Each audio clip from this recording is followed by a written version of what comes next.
Dracula's Servant. A short horror story. Written by Stories from the Attic. Narrated by Robin McConnell. Reproduced below for readers' consideration is the unaltered text of a letter discovered amongst our collections in December of 1927. The letter is addressed to a Dr. John Seward, administrator of the Seward Sanatorium, and was handwritten by the noted psychiatrist Dr. Arthur P. Dowd, himself the administrator of a similar institution, the Dowd and Low Sanatorium, which operated in London up until the latter doctor's mysterious disappearance in late August of 1890. The letter, which was never sent and was donated to our library alongside Dr. Dowd's other papers, is not dated, though it is thought to have been composed some time in that same year. Whilst many regard the letter to be a work of fiction, and perhaps a fragment from what was intended to be the draft of some epistolary novel, a number of factors would seem to contradict this assumption. Firstly, the fact that the letter had been placed inside an envelope, addressed, and sealed. Secondly, records showing quite clearly that Dr. Dowd did have under his care a patient by the name of Granach. And finally, police records detailing the discovery of a body on the property of the sanatorium, later identified to have been Dr. Christopher Mallon, who was thought to have fallen and broken his neck. What became of Dr. Dowd remains a mystery. Dr. A. Waite, Department of Public Records, The British Library, March 1929. My dear Dr. Seward, before I begin this missive, I must first take the time to implore you, particularly if you are alone within the walls of the sanatorium after dark as you read this, to please take the time to lock and barricade the doors of your room until you have finished reading. Please, for my sake, and that of your loved ones, humor me in this matter, and return to this letter only once you have done as I ask. If you have taken the necessary measures, then I shall begin my story. Forced, as I now am, to reflect upon and give my own account of these events, I cannot help but apportion the greatest measure of blame to myself. I am, indeed, resigned to the fact that should I live beyond this night, I shall be forevermore marked with those indelible stains of remorse. Remorse that I did not act with more haste, and that in the condescending certainty of the unbeliever I ignored the warnings of those around me, disregarding them either as irrational or foolish. For disbelief was indeed my steadfast position.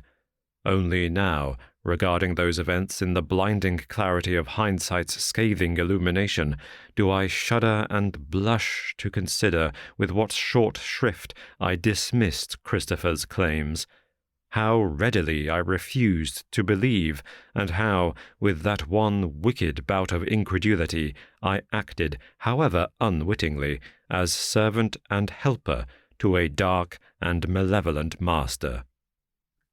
It is for this reason that I beg you, dear John, to reserve judgment upon my words until they are through and exhausted.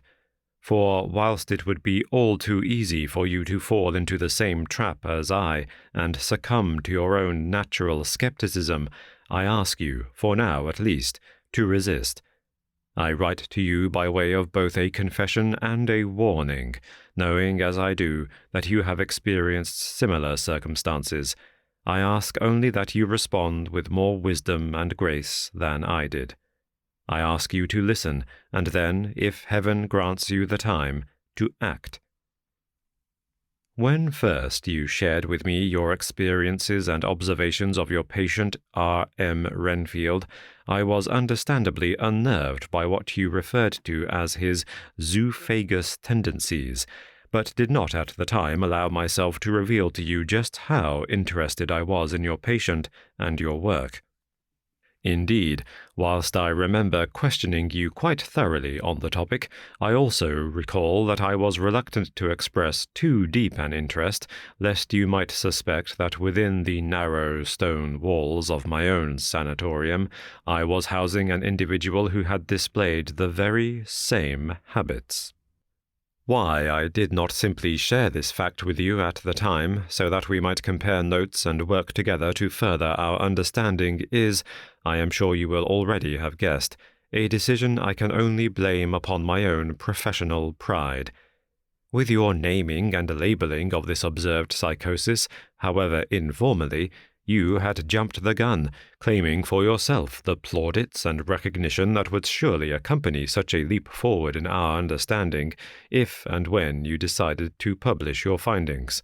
Findings that would have both overtaken and outshone my own meagre efforts in this area. It was, in short, that green-eyed monster jealousy that prevented me from sharing my observations. For this I can only apologize. Had I known or even suspected that a far more literal monster, whose eyes glow red rather than green, was waiting in the wings, I would gladly have told you everything. As it is, I am only now able to share with you my findings, far too late for both the patient and his attendant. I share them in the hope that upon reading them you will endeavor to expel without a moment's delay from your sanatorium that wretched patient you call Renfield. For I assure you, with the utmost sincerity, that this action must be taken promptly. Not only must you dismiss him to whatever authority would be willing to take him, but in ridding yourself of this patient, you must be sure to remove any and all insects or other creatures he may have amassed for himself. Believe me when I tell you, dear John, that they are more dangerous than you think. Of my own Renfield, a man named Granach, I can tell you the following. Granach, I was never able to correctly ascertain the man's first name, came to us in late '89, but only began to display his penchant for devouring flies around 4 months ago. I first observed the habit after noticing that each day Granach would smear and plaster a thin layer of the porridge we provided to him as food onto the ledge of his barred window. He would then sit, patiently like a fisherman watching his bait, and wait for flies, tempted by the nourishment, to come. When one such insect would venture into the cell, Granach, who had been waiting with an almost statue-like stillness, would propel himself suddenly forward, springing towards the ledge with the sort of feline speed and ferocity that you would not have credited the man with having possessed. What was striking about this process was that Granach would not swat or kill the flies, but rather would carefully and meticulously remove several of their legs before popping them into a small matchbox that he had requested one of the guards to let him have the previous month. He would repeat this entire routine over and over until the sun went down, at which time he would retire to the corner of his room and sit hunched over his tiny captives as they flitted and buzzed against the walls of their cardboard prison. All night he would sit with a stamina only granted to the insane, wide awake, poking and prodding at his still living pets. At length he requested a small tin in which to keep his growing collection of captives, and, seeing no harm, whilst also interested to see what he might do with them, I granted the request. By the end of that month, the tin was so full, crammed almost to the top with plump, tiny bodies piled atop one another, that it almost resembled a quart of raisins. Indeed, I have personally sat at one end of the long stone corridors of my institution and listened from the other end of the hallway as Granach whispered to his small tin, which, despite the short lifespan of its inhabitants, and the fact that they were so crammed in that you would have thought them all flattened and crushed, nevertheless buzzed and hummed softly in response. I am not a man who scares easily, but I will admit that on a few of those nights, in the wee hours when the hush takes the world beneath its cloak and sound is muted, the soft rustling echo of those baleful whispers, curling and winding themselves like eddies of smoke around the dull, repetitive hum from that tin, did make my hair stand on end. I was reminded always of those tales of the desert tribes who would from every meal offer one small piece of meat to the barren waste itself, leaving a feast for the god of the flies. Did you, I wonder, Dr. Seward, in your own lonely vigils in quiet halls, with shadows creeping long about you, think such thoughts as these? Would you also confess to having more than once checked over your shoulder into the darkened space behind? Of course, whenever I looked, I found nothing there. Still, I was not the only one who was unnerved by Granach's strange whispers. On the contrary, one morning when I arrived for an early visit, I was greeted by a terrified young doctor under my employ by the name of Christopher. This man, I should clarify, was, like myself, not one prone to flights of fancy. Yet he swore, with a pale cheek and a cold sweat beading his brow, that the previous night, having walked the corridor's length and approached the final cell where Granach was being held, that he had heard the man no longer whispering, but frantically talking with some excitement, presumably to his flies. What had startled young Christopher, and had, he said, turned his legs to water, was that as he approached, he had also heard another voice gently talking back. Frozen to the spot, Christopher said that rather than approaching the cell, he had leaned ever so slightly forward in the hope of seeing who Granach might be talking to, hoping that he would find the lunatic alone, practicing some strange form of ventriloquism. What he saw instead was Granach seated on the edge of his bed. Across him, and stretched back so that it covered the wall behind, was the shadow of another man, and yet Christopher swore on all that was good and dear to him, there was no other there. Granach was talking to a shadow that could not possibly have been cast. Naturally, I dismissed Christopher's story as ludicrous, suggesting that perhaps he might himself consult a doctor before he ended up occupying a cell of his own. I did resolve, however, to increase and refine the focus of my own observations, to set myself up outside his cell, rather than at the end of the corridor where I had previously been ensconced. This resolution became firmer still when I came to call on Granach later that day and found lying beside him a completely empty tin. He had eaten every single fly. Over the course of the next few days, Granach attempted to replenish his stocks. Unfortunately, his own newly acquired appetite for the tiny insects overruled his desire to keep and preserve them. Every time a juicy specimen was captured, he would remove the legs, scurry off toward his tin, seemingly with the intention of popping them inside. As he approached the tin, however, he would stop dead, stare for a moment at the squirming bug between his fingers, and would then slip it, still buzzing between his lips, and swallow. In the course of a week I observed Granach consume several scores of flies. On one occasion he spent the entire night drawing a huge black circle onto the wall of his cell with a piece of charcoal he had acquired from somewhere. Over and over, at an arm's length, he repeated these strange orbits, so the space at the centre remained blank and clear, whilst all around was circle after smudged circle of black.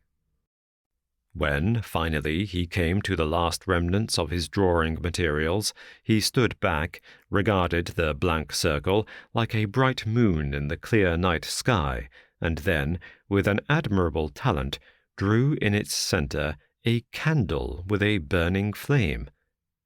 The effect, admittedly, was quite striking. Now the untouched area became the glow from the candle, throwing out a disk of light into the surrounding black. Just as I thought he had finished, however, Granach stood back and began slowly to open his mouth, stretching his jaws wider than ever I would have believed possible. Then, with a slow, deliberate movement, knowing all the while that he was being observed, he reached with 4 fingers into the cavern of his mouth and produced from somewhere a single, still buzzing fly. Approaching the wall, he snickered to himself gleefully and held this fly up to the drawing.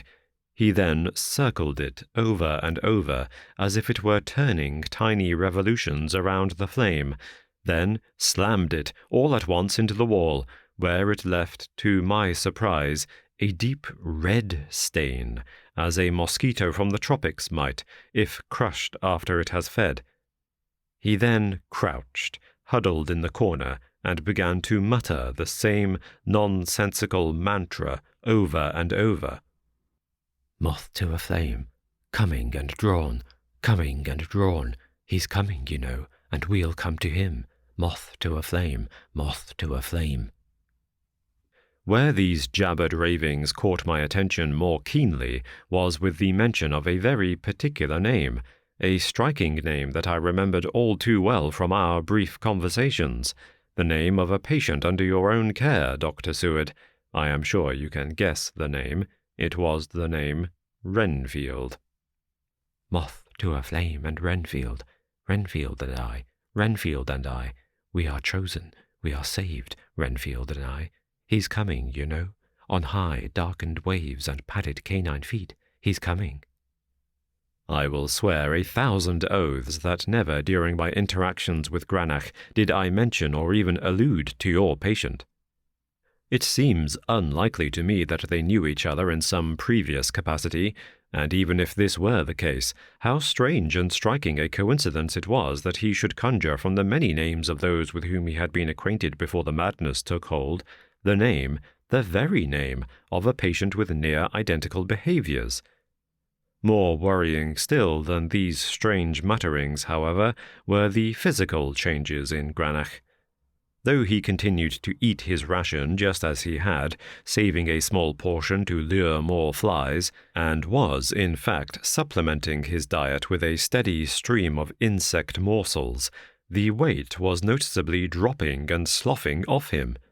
So much weight did the poor man shed that his cheeks became sunken, his face drawn and gaunt, with the bones of his jaw and clavicles jutting out like the emerging edge of some structure half buried in the sand.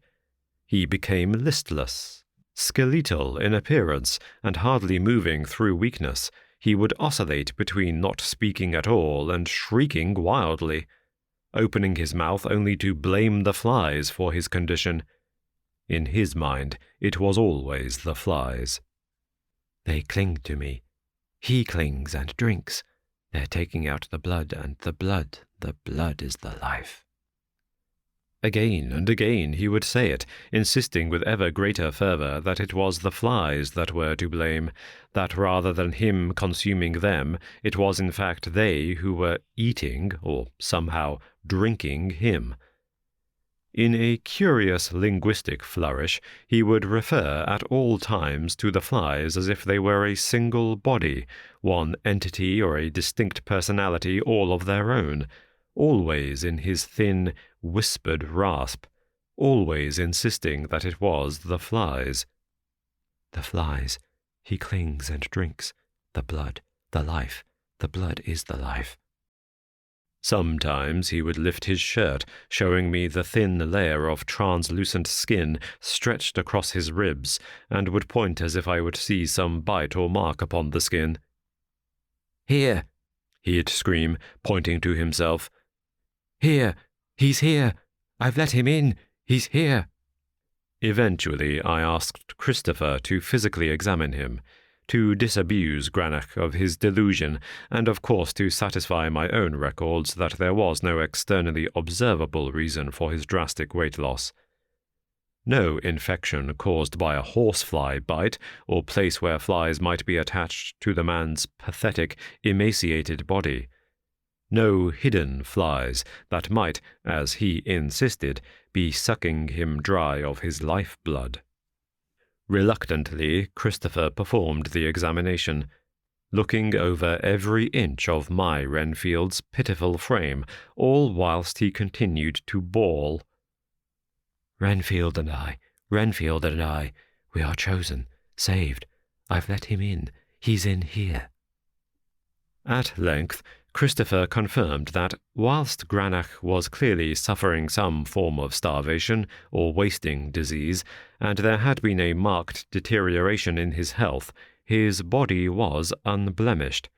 There were no puncture marks or swollen lumps consistent with having been bitten by an insect or any other animal for that matter. Whatever was happening to him, it was unrelated to the flies. I tried as best I could to explain this to Granach, but of course he wouldn't listen.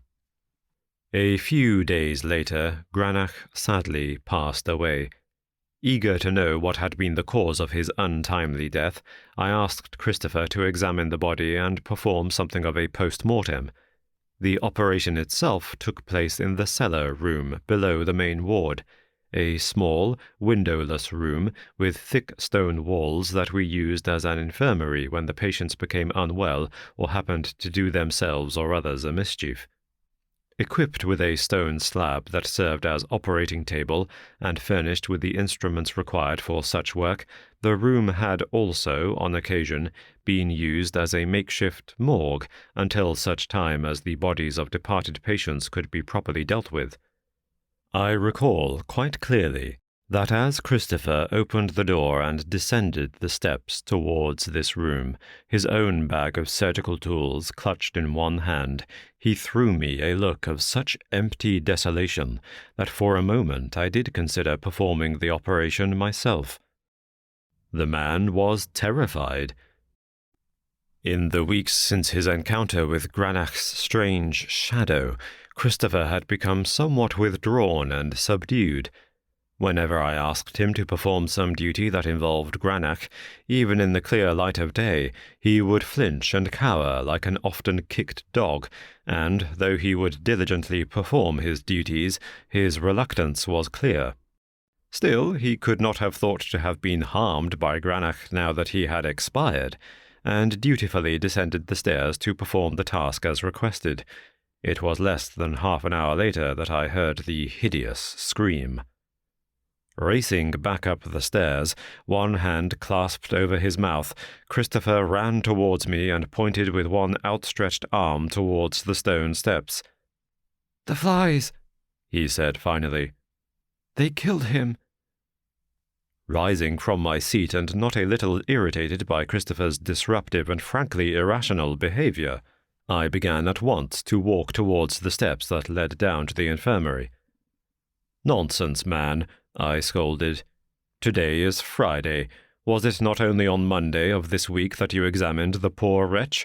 And was it not also on Monday, but a few days ago, that you assured me there were no fly bites on Granach's person?" Christopher stared silently, his arms dangling limply by his sides. "Yes," he said finally, in a voice that seemed more breath than sound. "There were no fly bites when I examined him." "Well then," I said, lifting my own bag of instruments and walking briskly towards the stairs. "But," Christopher muttered softly, "that was on the outside." I stopped dead in my tracks. What Christopher then described to me was, I would have said up until that point, impossible. Nevertheless, I record here for posterity's sake. Outlining his actions in sequence, he explained how he had first examined the outside of the body, taking careful notes, but saw no cause of death evident from external factors. He had therefore decided that a more invasive procedure was necessary. Cutting down the meridian line of the chest and belly, he made his incision and, with some effort, folded back, like heavy flaps of leather, the layers of skin and fat to allow him to examine the internal organs. As he performed this action, however, he became aware all at once of a dull, low, buzzing sound. Peeling back the sides, he was horrified to see the inside of Granach's body studded all over with the swollen bodies of hundreds upon hundreds of fat, black flies, every one of them not only alive, but fastened on, clamped via their mouth and some awful proboscis to the interior walls, the fat and the very organs of the man. "After all," said Christopher almost in a faint, staring blankly into the middle distance, "he never chewed them. Never once did he chew. He swallowed them whole and let them inside. He wasn't eating them. He was letting them eat him." When I protested that the acids of the stomach, the squeeze and mash of the digestive tract, would crush and dissolve the tiny bodies, and that there was no question of them surviving inside the human body, Christopher became wild with agitation. "Go then," he shouted. "Go then and see for yourself that I am not delusional." For a few seconds after this outburst, an icy, silent stillness lay between us. I stared coldly into his eyes. Resolving that this frosty atmosphere should not harden and stretch to a glacier's length, I instead decided to humor him. I nodded to signal that I would acquiesce to his wishes and examine the body myself, expecting, of course, to find nothing that would match Christopher's outlandish claims. Perhaps some staining on the organs, some clot of blood or bruising that would have appeared like specks of black in the meagre light thrown by his lamp, but certainly no flies. As I opened the door leading down to the cellar and slowly began to descend those steps, I will admit to having been somewhat apprehensive. Clambering cautiously down, with Christopher close behind, clutching a second paraffin lamp, I could not exorcise from my mind the image of grave robbers descending into some family crypt, scrabbling amongst the tombs in search of treasures held fast by the clutches of the dead. My unease was not helped by the sudden hush that had fallen upon the place. The other patients, or at least those who had not been sleeping, were chastened into silence by Christopher's outburst, and were now waiting with quiet curiosity to see what might unfold. The rest of the building was silent, such that each heavy footfall upon the stone steps seemed to echo and reverberate around the place, until, finally, it was smothered and swallowed by the hush. With slow, cautious steps, I gingerly took the turn at the bottom of the staircase and entered the cellar room. What I saw there will haunt me until my dying day. For there, in the cellar, curved and hunched over the slab, where the body of poor Granach lay prone, was a thing that, though it loosely held the proportions of a man, was in fact nothing of the sort.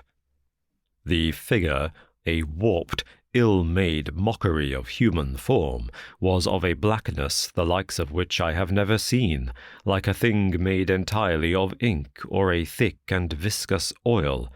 Yet even this shadowed outline was not fixed, for the thing, I realized in an instant, was not a single body at all, but rather a collection. It was a shape made up of flies. Hundreds, thousands of tiny black bodies, melting and moving over one another as the thick bristling hairs of their legs created in their squirming movements a hideous, whispered rustling that could still be heard beneath the constant throbbing hum. At first, I thought that the flies were covering something solid, that they had clustered together, as bees sometimes will on the arms of a keeper to form a thick carpet of tiny bodies, but this was not the case. For as the thing moved and shifted, so too did the mass of flies, so that at points the outline was broken and spaces, huge empty patches of transparent air where the swarm had broken up, were visible. In the thing's hand, an immense mitt with thin, elongated fingers, Granach's head rested, limp. His neck hung below in the drooping slackness of post-rigor mortis. Upon our entrance, the thing's massive head, if it should be labelled as such, had turned slowly to face us, and somewhere within that skittering mass I saw the pinpoint glow of 2 ruby eyes. I screamed, and turning back towards the stairs, fought and scrambled for freedom, as Christopher, who had been behind me, instead of retreating, stepped forward, fumbling hurriedly at his pockets. What he had planned to produce from them, what tool or weapon he believed he could find that would tame this thing, I cannot imagine, but whatever it was, it failed. For as I stumbled towards the top step, my frantic wailing, echoed and mimicked by the braying inmates who, like wolves prompted by a single hound, had joined in chorus to support my howls of terror, I heard behind me, above all else, the awful sound of a dull, wet snap. Christopher, I knew, was already dead.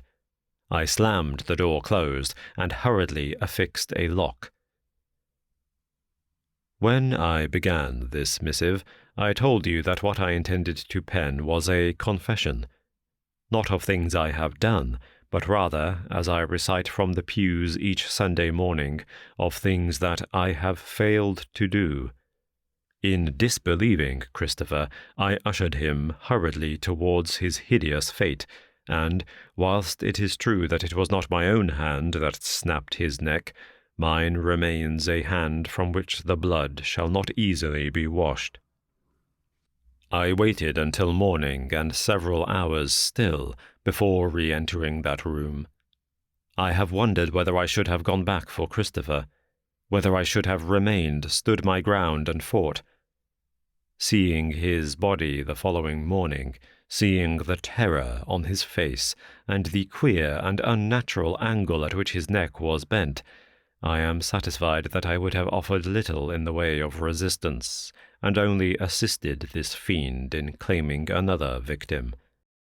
When, finally, I amassed the courage to enter that room once more, I found no flies, no figure formed of insects and shadows. Only the cold, limp remnants of my friend and colleague alongside the withered, dried-out husk of what had once been my patient. That body, so drained of its nutrients that it no longer looked human, appeared for all the world like a piece of cracked and aged leather. I decided to dispose of it before I informed the constabulary. Please understand, Dr. Seward, that this was not simply an attempt to cover my tracks and absolve myself of responsibility. Rather, it was an instinct, driven in part by memories of a book I once read concerning the legends and folklore of Eastern Europe. Tales I half recalled of men becoming prey, who then, in turn, were themselves cursed to predate. Whilst Christopher's neck was twisted and crushed, Granach's was newly decorated with 2 small puncture wounds that had not been there before. The body of Granach, over the course of several laborious hours, I sawed, dismembered, and burned. At first light tomorrow, I intend to alert the authorities to Christopher's death. Do not for a moment suppose that my intention in delaying this contact is malicious. I already bear the weight upon my conscience of one death. I do not intend to bring others here during the hours of darkness, to be fed upon by creatures that seem themselves to be made up of the dark. Tomorrow, in the light of day, tomorrow I shall bring them. As for Christopher, I shall tell the authorities, in keeping with the nature of his injuries, that he must have fallen on the steps and broken his neck, for, of course, I can never tell them, without myself ending up in a sanatorium, the true horror of what I have witnessed. To unburden myself of that load, I must, I regret, turn to you, in the dim hope that you will heed my warning, that you will not, as I did, dismiss such tales as fanciful nonsense, and that you will expel from your care without hesitation that fly-eating wretch called Renfield, as soon as you possibly can. He is a danger, John. He and the one he obeys. I pray also that having done this, and having read my words, you might appeal and beg to whatever and whichever authority you know that might be able to assist you in identifying and vanquishing this great evil that I fear has landed upon our shores. As for myself, I shall conclude this letter, send it by first post tomorrow, and wait in quiet hope for your response. It is now approaching the hour of 5, and soon enough the sun will set. Who can say what horrors the darkness shall bring in its wake? Yours, Arthur. This has been Dracula's Servant, a short horror story, written by Stories from the Attic, narrated by Robin McConnell. Copyright 2023 by Michael Vandervoort. Production copyright by Michael Vandervoort. Death and Sareen, a short horror story, written by Michael Vandervoort, narrated by Robin McConnell. Sareen was 9 the first time she saw him. She had been sitting on the bus with her mother, idly staring out the window at passing cars and watching as their headlights were blurred by the rain into sprays of colour like liquid fireworks, when she had glanced toward the back of the bus and seen him standing there. Massive and unnervingly still, he had been leaning, almost hunched, over an old woman who was sitting in the aisle seat of the bus, clutching a large bag of potatoes. From his pose, Sareen had assumed he was about to tell the old woman something that only the two of them needed to know. Instead, however, he raised his head slowly and looked directly at Sareen. The dry, white bones of his face, fixed into an ever-present grin, seemed somehow to smile even wider as he regarded her. His eyes, empty socket holes of unending depth, stared directly at her and showed, from somewhere within their dark pools, a glimmer of recognition. It was the first time that Sareen had seen death, and death, it seemed, had felt it. It was as if he knew, from the first instant, that she had seen him and that he was being watched. As Sareen tugged furiously on her mother's sleeve and pointed, the Reaper raised a bony finger to where his lips might once have been, as if to say, "Shh." What she had seen, he seemed to convey with his motion, was their little secret. She looked up at her mother, trying desperately to get her attention, but when she looked back, he had gone. For her part, the old woman staggered toward the front of the bus, rang the bell, and 2 stops later stepped off. Sareen glared through the window, and as the bus pulled away, glimpsed the woman ambling slowly down the lane, and noted again that a few meters ahead, a tall, hooded figure stood waiting by the crossroads toward which the woman was inevitably headed. That, as far as she could remember, was the start of it. She remembered that she had looked back to where the woman had been sitting, at the seat, not just empty but nakedly vacated, and felt a strange glow of sensation creep over her. In years to come, she would experience a similar sensation when she exercised and trained a little too hard. Sometimes, when she put down a weight, she would find that the muscle of an arm or thigh would feel bigger than it actually was, as if she could feel the skin a quarter of an inch above its actual surface. This feeling was similar, but different, as that first time was mixed with a healthy serving of fear. Next to where the woman had been sitting, written in the condensation gathered on the steamed-up windows, were numbers.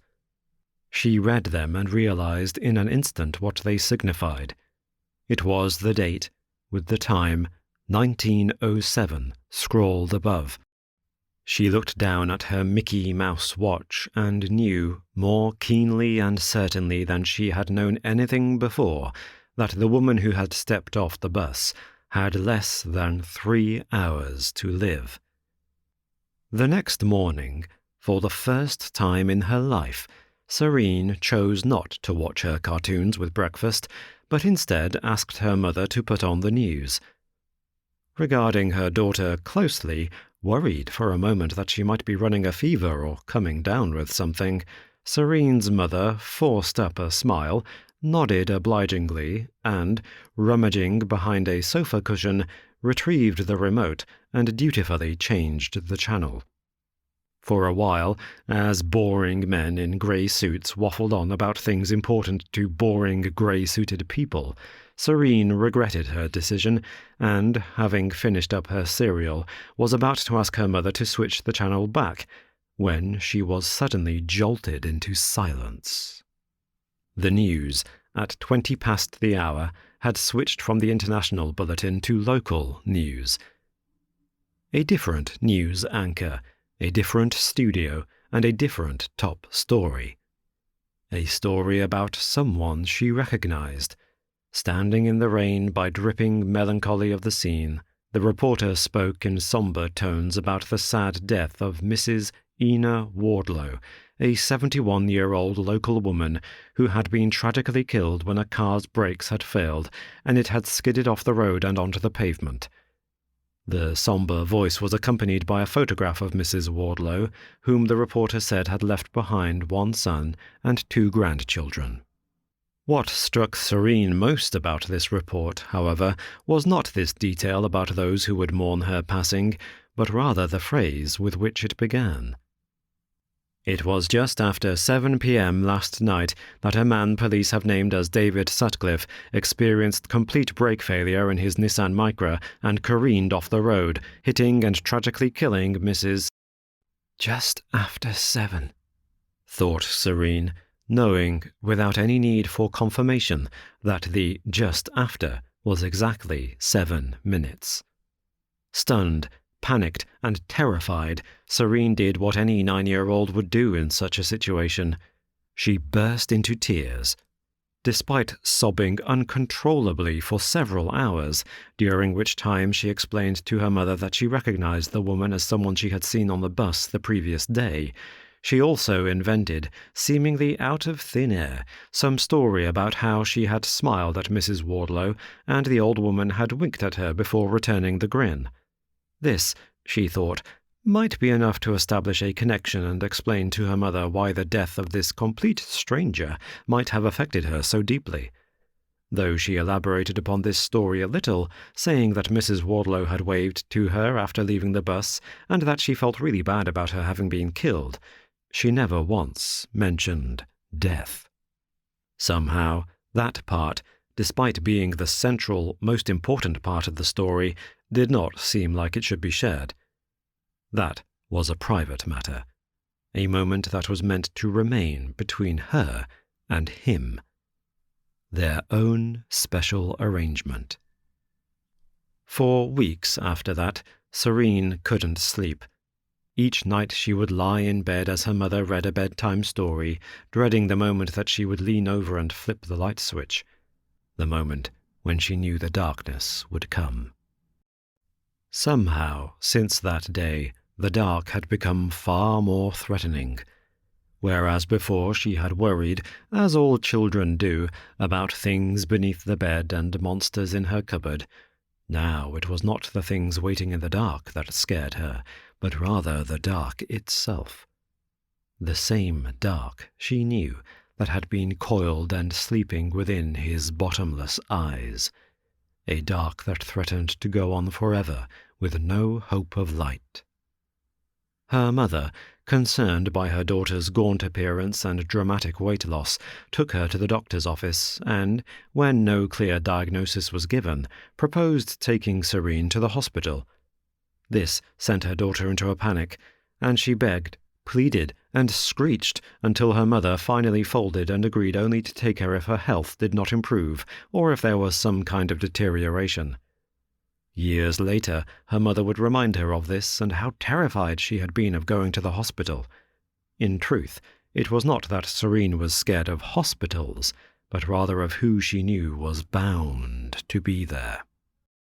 For a long time after that, things went back to normal. Sareen's health improved, she switched schools, and never once saw that strange, hooded figure. After a while, she began to wonder if the apparition had actually been there at all. Was it possible, she wondered, that she might have imagined it? Perhaps dozed off on the bus, cosily warm and cosseted by the engine's steady hum, and dreamt the whole thing. At 9 years old, it was more than possible that she had simply linked the story of Mrs. Wardlow with the woman on the bus.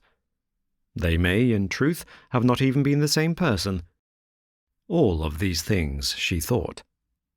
Until it happened again. The next time it happened was in high school. Sareen had been 14, and her best friend Carla had been passing notes with a boy she had been crushing on all year. Finally, she had worked up the courage to ask, in note form, of course, whether Dale, a dark-haired boy with glasses and an admittedly cute smile, wanted to go to the dance with her on the following Friday. Crazed with nerves, despite the answer being obvious to anyone with eyes, she had nudged Sareen with the point of her elbow and slipped her the note to pass back to Dale, which she had secretively done. A few minutes later, Sareen received a tap on the shoulder and, turning half around in her seat before the teacher looked back, felt the note returned, pressed into her palm by Dale's friend Charlie. Under the table, she had cautiously opened the note and examined the contents. Much to Carla's delight, the word "Yes" was printed in capital letters. Below the words, however, were numbers. Sareen spun around in her chair and stared at Dale, who flashed a toothy grin before dipping his head back to his work. Sareen looked around the room but saw nothing out of the ordinary as the teacher called for her to turn around and get on with her work, and she passed the note on to Carla. It was only when she looked to her left at the large classroom windows that looked out onto the football fields that she saw him. There, in the backward image, she saw herself, Carla, and the rest of the class in faded reflection, and there, standing behind Dale, a tall figure in a cloak. Sareen screamed, and, rising up from the table, sprinted from the class and toward the girls' bathroom. She didn't return to class, but instead went to see the school nurse, and was sent home. Unlike her, Dale Turner never made it home. On his way back that night, he was hit by a car and killed. Judging by the time he would have left school, that would have been around 4:30 p.m. The numbers on the note were the day's date and 1628. After that, the thing, as she called it, took on a different character. Death himself only showed now and again, perhaps 4 or 5 times a year, but the ability to see, to know the exact date and time of another's demise, became clearer, more refined, and almost second nature. Trying, on the one occasion she sought clinical help to explain it, she said that the numbers just came to her. When the therapist pressed her and asked if it was an image or a vision of a gravestone or something, she replied that it was hard to explain. When someone asks you what 6 times 7 is, how do you see the number of the answer? Is it a picture in your head? Do you see the actual numerals in a particular color? Or do you just know? The therapist hadn't answered, but had instead simply nodded that she understood. She didn't. Since her late teens, whenever she looked at another person, be they young or old, a friend or a stranger, the numbers appeared unbeckoned in her mind's eye, the exact date and time to the minute of their death. At first, when the numbers began to appear in groups rather than being confined to 1 or 2 people, she wondered whether she was going mad. It certainly wasn't normal to see the anthropomorphic personification of death wandering the halls of a high school or standing in the doorway of a church. She considered trying to get help, but didn't actually go until much later, and even then, only once. What convinced her that she wasn't crazy was the accuracy. By the time of her 20th birthday, she had decided to confront the thing and what it implied head-on. If she was to be cursed with this ability, then she needed to get a handle on it, understand its parameters. In the summer of 2014, she visited her grandmother in a hospice and, for the first time, had surreptitiously taken note of the dates that sprang up when she looked at the other residents. As painful as it was to have this knowledge, Sareen knew within moments of walking into the place which of the residents would die within the next 2 months, and could predict the time down to the minute. By the time the 6th resident had died, according to her numbers, Sareen was convinced. The question was then not whether her ability was real, but of what use it could be, and what the hell it meant. For 2 years, she struggled with this question, consulting leaders from various religions, presenting her situation as a hypothetical and asking what it might imply about death, God, the universe, and everything. Most could not provide any form of satisfactory answer, but seemed unanimously to have an innate ability to see through the hypothetical phrasing of the question and ask whether she was talking about herself.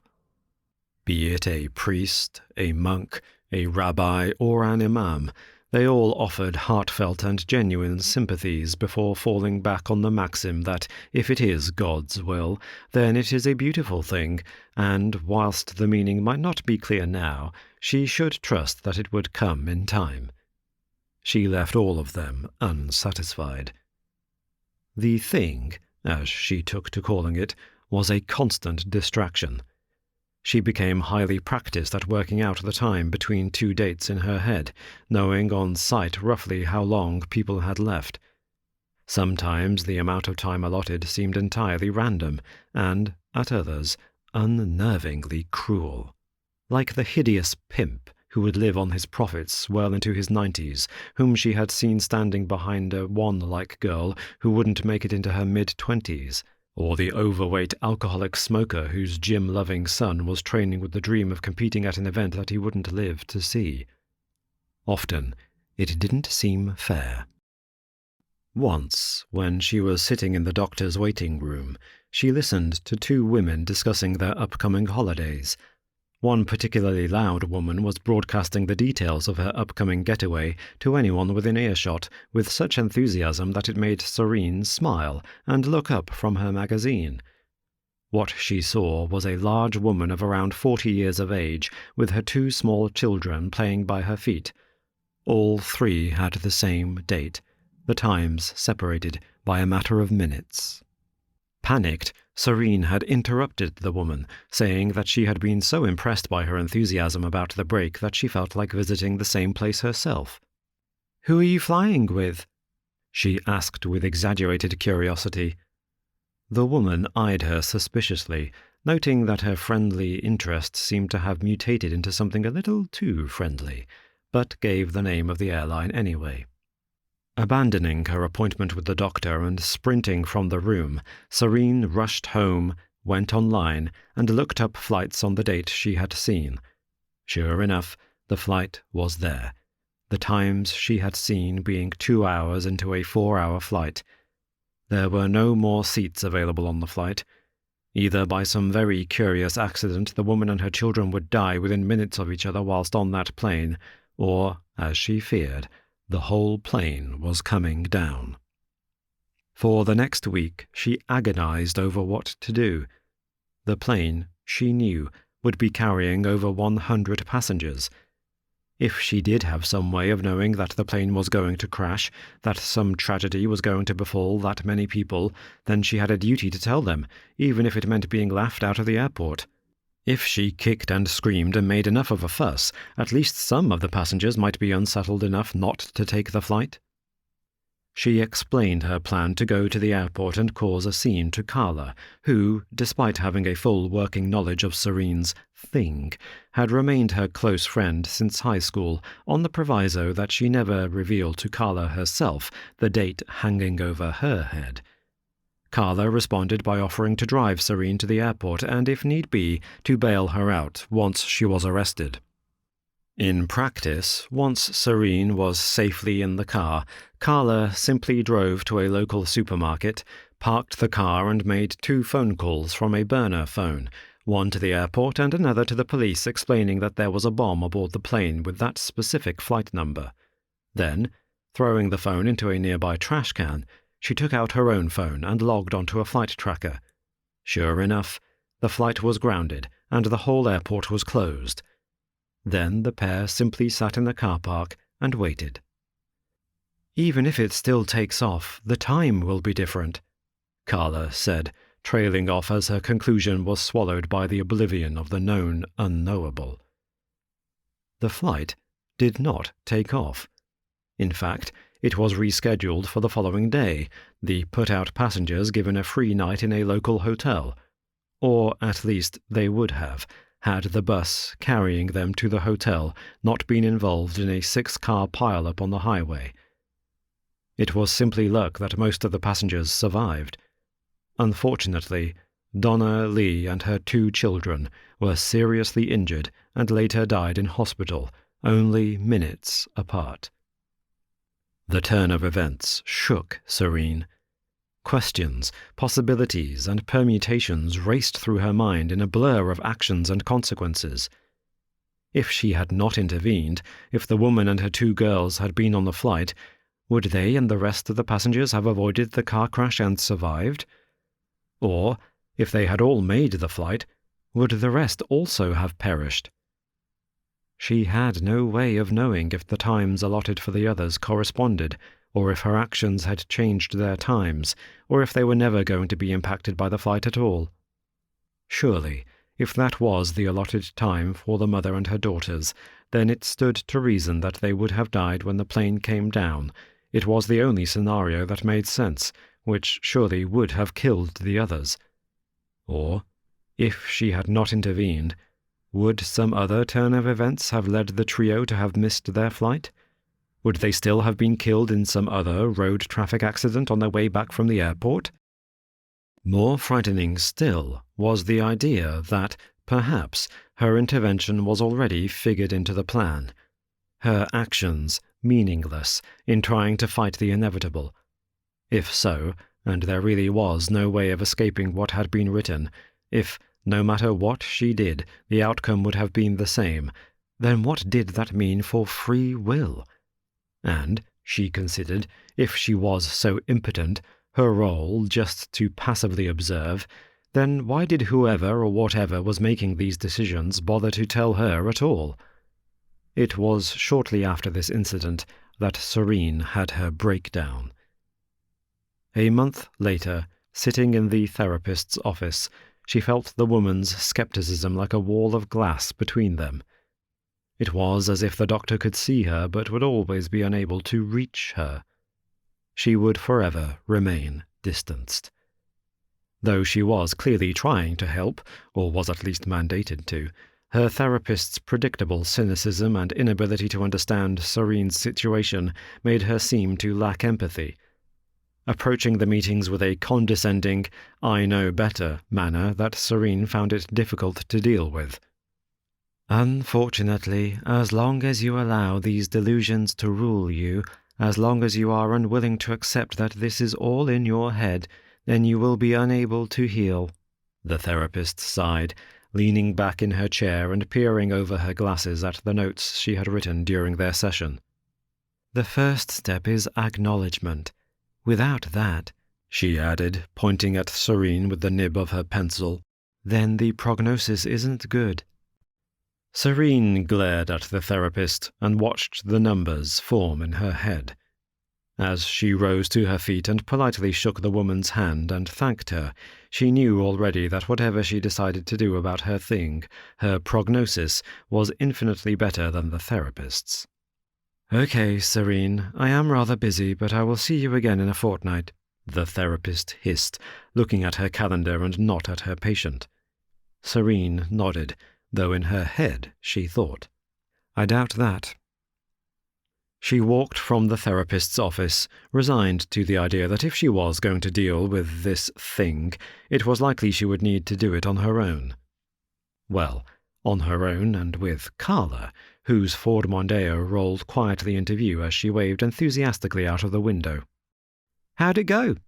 she asked, beaming with the optimism that Sareen had noticed was common amongst those with many decades left to live. Sareen was about to answer when she suddenly caught sight of herself, reflected in the car's bodywork. It was a warped, distorted image, pulled and stretched by the curves and angles of the metal, but it was clear enough for her to see herself, and behind her, just visible in the twisted vision of the street, was a tall, dark figure. Turning quickly, she looked back up the street and saw nothing but an empty road. No figure in sight. But when she turned again to the car, there it was, clear as day. She stepped forward and looked again, this time in the car window, and there he was, around 100 meters behind her, the tall, dark figure and his scythe. Sareen got into the car and told Carla to drive. In all the time she had been seeing death and the numbers, the one person she had never seen numbers for was herself. She had often looked upon this as a blessing. Not knowing the day or the hour gave her comfort. Now it seemed, however, that was about to change. Over the next 2 weeks, Sareen saw death 16 times. Standing alone on a hill opposite the supermarket, across the street as she sat in a cafe, and once at the end of her garden. The message, as she saw it, was clear. He was coming and bringing the darkness with him. All that was missing was the numbers. As each day rolled into the next with no date appearing, Sareen became more and more resigned to what she knew was coming. Acting on what she presumed was being communicated to her, Sareen began stoically to make her preparations. For weeks she waited, seeing over and over that strange figure, always ever watching. She visited the library and took the time to read up on him, learning as she did the history of death as a character, a personified being. She learnt, for example, that in many Spanish-speaking countries, where the word for death is feminine, the Grim Reaper figure is seen as a woman. She learned that in Christian and Jewish mythology, the angel of death is named Samael, and that in some traditions he is said to have married Lilith, the mythical character purported to have been Adam's first wife. She learnt, for the first time, the term psychopomp, which to her sounded like a genre of music, but actually referred to figures in mythology responsible for guiding the dead into the afterlife. According to what she read, a psychopomp offered no judgment, was entirely neutral, and displayed no malice or intent. For a while, this idea gave her comfort, until she considered the numbers and the figures' creeping, inevitable advance. Didn't that show intention and malice? Wasn't the slow, agonizing approach willful and deliberate? Not to mention the curious gift that this thing, God, or Providence in its wisdom, had decided to bestow upon her. Wasn't giving her that a deeply malicious act? Was it not, for want of a better word, a curse? She took out life insurance, wrote a will, and, as time went on with the figure of the Reaper seemingly getting closer with each appearance, decided to meet with her nearest and dearest to say her goodbyes without them even knowing. Having returned from what she reasoned might be her final meeting with Carla, whom she now regarded almost as a sister, she stepped into her empty apartment and cried. It wasn't fair.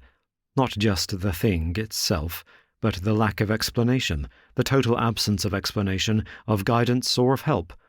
The scariest thing she realized about the darkness was not its eternity or its finality, but rather its apparent lack of meaning. Without meaning, there is no hope. She made her way to the bathroom, with the intention of cleaning herself up, when, again, she caught sight of her reflection in the mirror of the medicine cabinet and saw, with a shudder, a familiar figure standing behind her.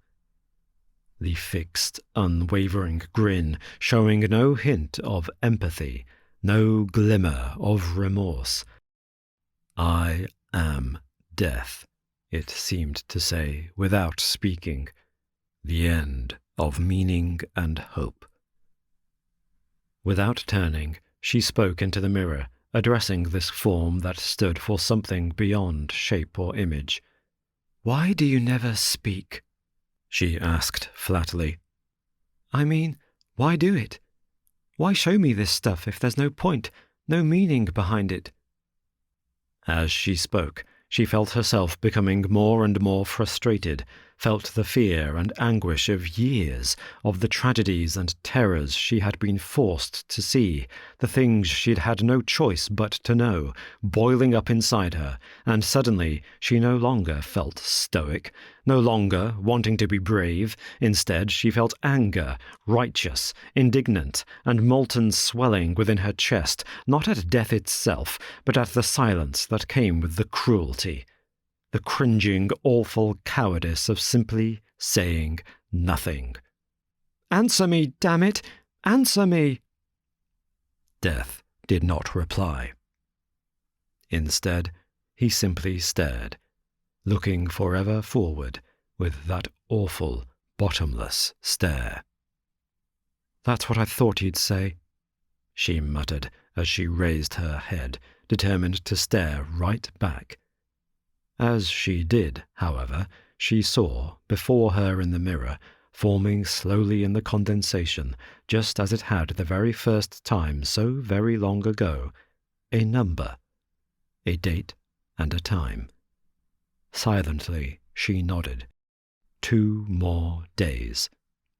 Without saying a word, Sareen opened the cabinet, reached inside, and took out the pills. Maybe death had a plan, but maybe she was about to change it. She had just begun to open the bottle, struggling with the child-proof cap, when another date appeared, next to the first. It was a date 60 years into the future. Then, below that, another 20 years later, and another 80 years after that. The dates kept coming, stretching at awkward, limping, irregular intervals, one after another for at least the next 200 years. In 2 days' time, Sareen would go to her death, probably never knowing what the thing was supposed to mean or what it was for. Looking at the succession of dates, however, seeing how they stretched long into the future, who they were for, and what they implied, she smiled. She didn't have her answer now, but perhaps she would have a lot more chances to one day figure it out. This has been Death and Sareen, a short horror story, written by Michael Vandervoort, narrated by Robin McConnell. Copyright 2023 by Michael Vandervoort. Production copyright by Michael Vandervoort. Howling in the North, a short horror story, written by Stories from the Attic Narrated by Robin McConnell. People from the lower countries, those that are geographically further south, and which consequently feel nothing like the cold that we feel, often talk of winter's bite. Where I'm from, in the upper countries, specifically in the far north of Norway, close to the boreal forests and within touching distance of the Arctic Circle, winter does not simply bite. Here, winter chews. Here, where we experience 6 months of daylight, endless days when the sun refuses to set, and in the other 6 months, a stretch of darkness as long and cold as death, we really feel the winter. At that time of year, nothing grows and almost nothing moves, save for tending to the caribou and dogs or collecting extra firewood. There is nothing to drag us from our homes, the world beyond our closed doors being a barren wilderness of nothing. We try not to go outside unless we have to. Though, of course, the air itself does not freeze, it sometimes feels like it has. In winter, an awful, glassy stillness comes over the town and the surrounding area, and with most people remaining inside for weeks on end, any venture outside, especially on a windless day, is like an excursion into silence. The scenery, or rather lack of it, when you look away from town, stretches out from you in a sea of uniform blank, the horizon line between the land and the sky removed, as if it had been sketched lightly onto the earth, like a pencil line on a sheet of blank paper that had been erased by a god who'd thought better of putting it there in the first place. The only thing that disrupts this wall of uniform blank is the forest. Around 2 miles from town it erupts from the deep navy shadow of the night in jagged lines of conifer and pine, jutting from the ground like the teeth of some slumbering giant. The only thing that disrupts this wall of uniform blank is the forest. Around 2 miles from town it erupts from the deep navy shadow of the night in jagged lines of conifer and pine, jutting from the ground like the teeth of some slumbering giant. The boreal forest, or taiga forest, marks the boundary between this, the edge of civilization, and the vistas of ice to the north. It is always surprising to me to hear that most people have never heard of the boreal forest. Whilst every school child in the world seems to have heard of the Amazon, and most can probably point to it on a map, the taiga remains almost mythical. You would think that a mass of trees that literally encircles the globe, or at least the top of it, stretching across Canada, Scandinavia, and Russia, and containing the largest concentration of trees anywhere on Earth, would be a little more famous, but it isn't. Like many things tucked away up here at the top of the world, the forest seems to somehow have been all but forgotten. Though, of course, just because things are forgotten does not necessarily mean they have entirely gone away. Usually, in winter, to venture away from the houses and toward the forest means only 2 things: silence and dark. Whilst the town itself still buzzes and throbs with the frantic muttered scurrying of human activity, outside of town, even at a distance of a single kilometre, sound and light begin to fade, until eventually they disappear. The few birds that venture this far north have long departed, as perhaps we should have, for warmer climes in the south. The dogs which in winter are kept close to the houses or in heated sheds bark and howl from time to time, but even this sound fades into hush the further away you go, muffled and swallowed by the snow. The experience of walking away from town, toward the trees, is like wading into the ocean at night. At first, the dull rhythm of people remains, a low, reassuring hiss, the odd click and high-pitched laugh. The lights still dance as flickering reflections on the surface, and you know you can find your way back. But if you look away, if you allow your eyes to fix on the direction you're heading, rather than what you're leaving behind, just for a moment, then, all too soon, those few remnants of life vanish until all that remains, all that there is silence and dark. Usually. In the winter of 2002, however, things changed. That year, for 4.5 months, silence and dark were not the only things waiting at the edge of the forest. That year, there was something else. It started with a sound, a tearing, echoing screech that rang through the emptiness like a clarion call. When papers in the South reported how this sound had terrorized the community for weeks, they referred to it as a howling, which we in town, viewing the copy many months later, thought was ridiculous. For anyone who had actually heard the sound, the word howling seemed not only inaccurate, but deeply, almost insultingly, inadequate.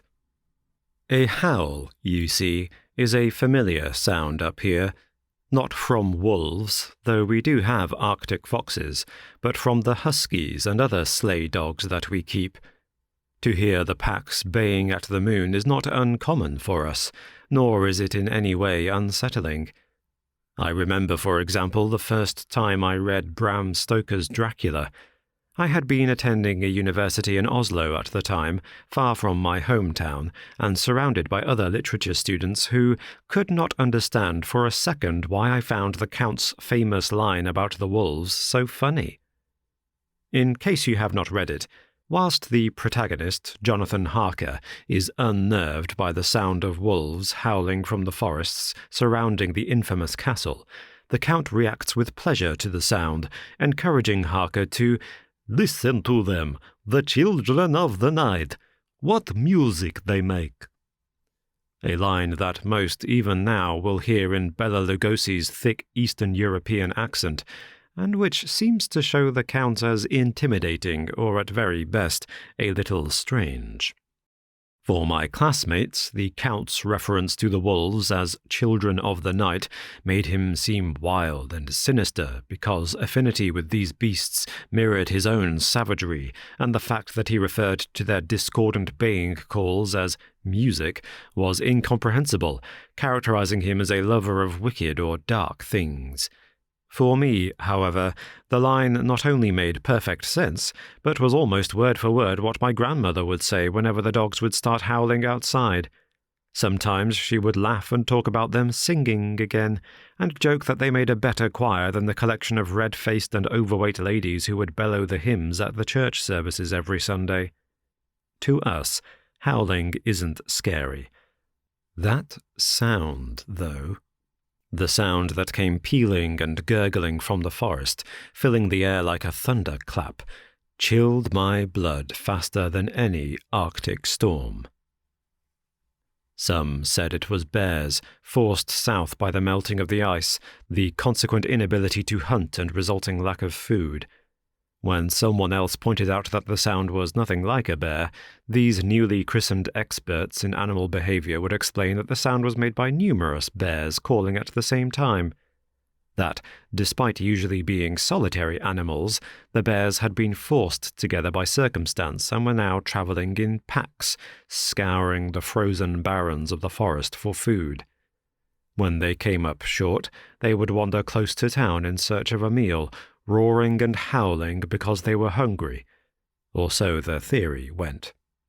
It sounded far-fetched, but when the alternative explanation was some folk tale about the trees themselves wailing, it began to sound more plausible, especially when believing in packs of bears or wailing trees allowed people to ignore the most hideously striking thing about the calls, the fact that in their timbre, tone, and pitch, they sounded for all the world like voices. As if, impossible as it might have been, they were made by a person. Not a bear, but a human being. My grandmother insisted the call was a cry of pining or of pain from some injured beast or a thing neither animal nor man. It was, she said, the sound of a soul being ripped from the body, or else it is the echoing space left inside one when there is no soul at all. The calls, long, ponderous, and prolonged wails of agony, rang out from the inky darkness of the tree line for weeks, and with every fresh call, the people shuddered. Men who had been speaking would grow suddenly silent, exchanging glances and looking furtively toward the barred doors of their cabins. Women would clutch their children to them and, at times when the sound became too bad, cover their ears with their hands, attempting to shield them from the fear that seeped and spread with the sound, out from the forest and into the town. In some ways it was the not knowing, not being able to put a face or a shape to the sound that was worse, for in the absence of certainty, strange shapes can form. Had the weather not been as severe as it was, the roads blocked with snow or so treacherous they could not have travelled, many would, I know, have left in the first week. When, in the second week, the sounds seemed to come closer, 1 or 2 people attempted to make the journey, only to return later the same day with news that any such escape was impossible. It wasn't until well into the 3rd week, with winter at its height and the other townsfolk begging him not to go, that Elias, stubborn as always, tied the chains to the tires of his pickup and sped out of the village, determined to reach the nearest city. When he did not return, a day, 2 days, or a week later, we could only hope that he had made it. In those first weeks, some, already terrified by the sounds themselves, locked their doors and vowed not to leave their homes until the sun returned 4 months later. At first, this seemed to be a reasonable strategy. Being so isolated and knowing that winter would give us naught but emptiness, we were all well stocked with enough provisions to last several winters. If we were prepared to barricade ourselves in against the cold and conditions, then why not against whatever was out there, unseen and stalking between the trees?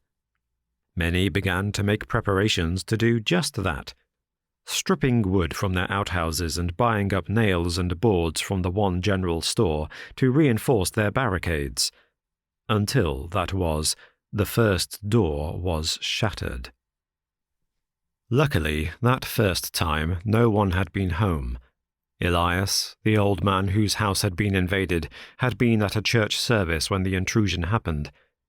When it did happen, however, it became immediately clear that whatever it was that was waiting for us out there did not care for our fortifications.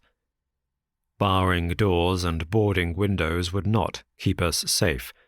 The heavy timber frame of the door had splintered like matchwood, the locks and chains snapped and smashed, whilst Bess, the dog left to guard the place, had been found dead, her skull completely, almost clinically, caved in. I remember looking at this unfortunate victim of whatever had broken in and instantly regretting it. The image has stayed with me ever since. In all but one respect, the dog looked perfectly healthy.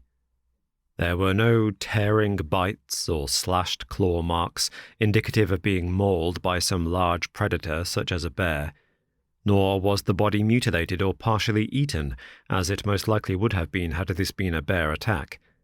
Rather, the only injury was a clean, almost perfectly circular blow to the very top of its head, a blow which had imploded the skull in a manner that reminded me of a hard-boiled egg someone had tapped sharply with the back of a spoon.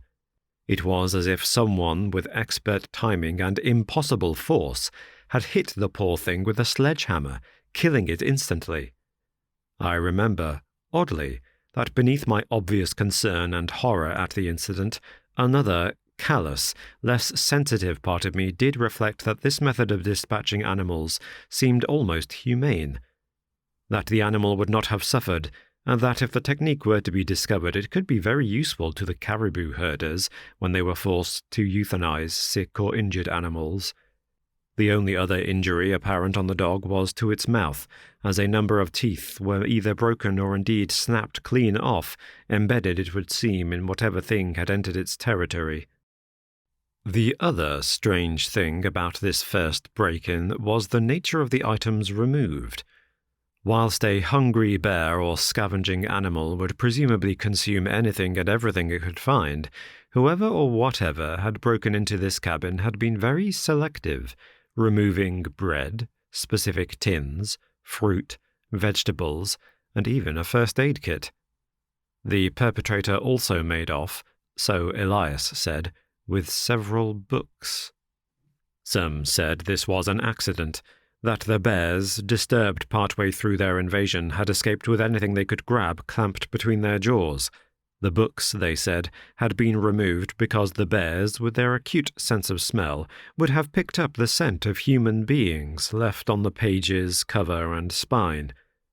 I did not believe it, nor did Elias, though he took steps to disprove it. "If," he said, "a bear killed Bess, then why had the dog's carcass been left intact? If the sounds we were hearing, the moaning wails of agony, were indeed an entire pack of hungry bears, would not they have torn her to pieces in seconds? Why were the hunks of meat left to defrost on the counter left untouched?" When those supporting the theory gave no answer, Elias decided to find out for himself. Marching from his door with the limp body of his dog cradled in his arms, he proceeded, bravely or stupidly, towards the tree line until, after a few moments, his silhouette faded into the darkness and snow, and he disappeared from view. When he returned, he was empty-handed. "If it's bears that killed Bess," he said, "let them have the spoils of their hunt. They'll smell the body from miles off. If she's still there tomorrow, as I think she will be, then we know it ain't no bear."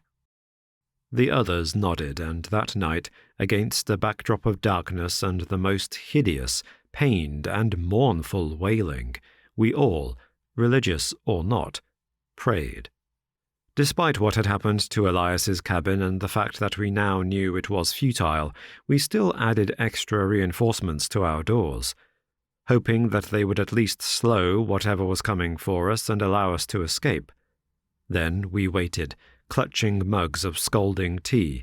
We huddled by the fire as we muttered, discussed, and worried over what we might find in the morning. In all of those discussions, however, what we did find never came close to being suggested.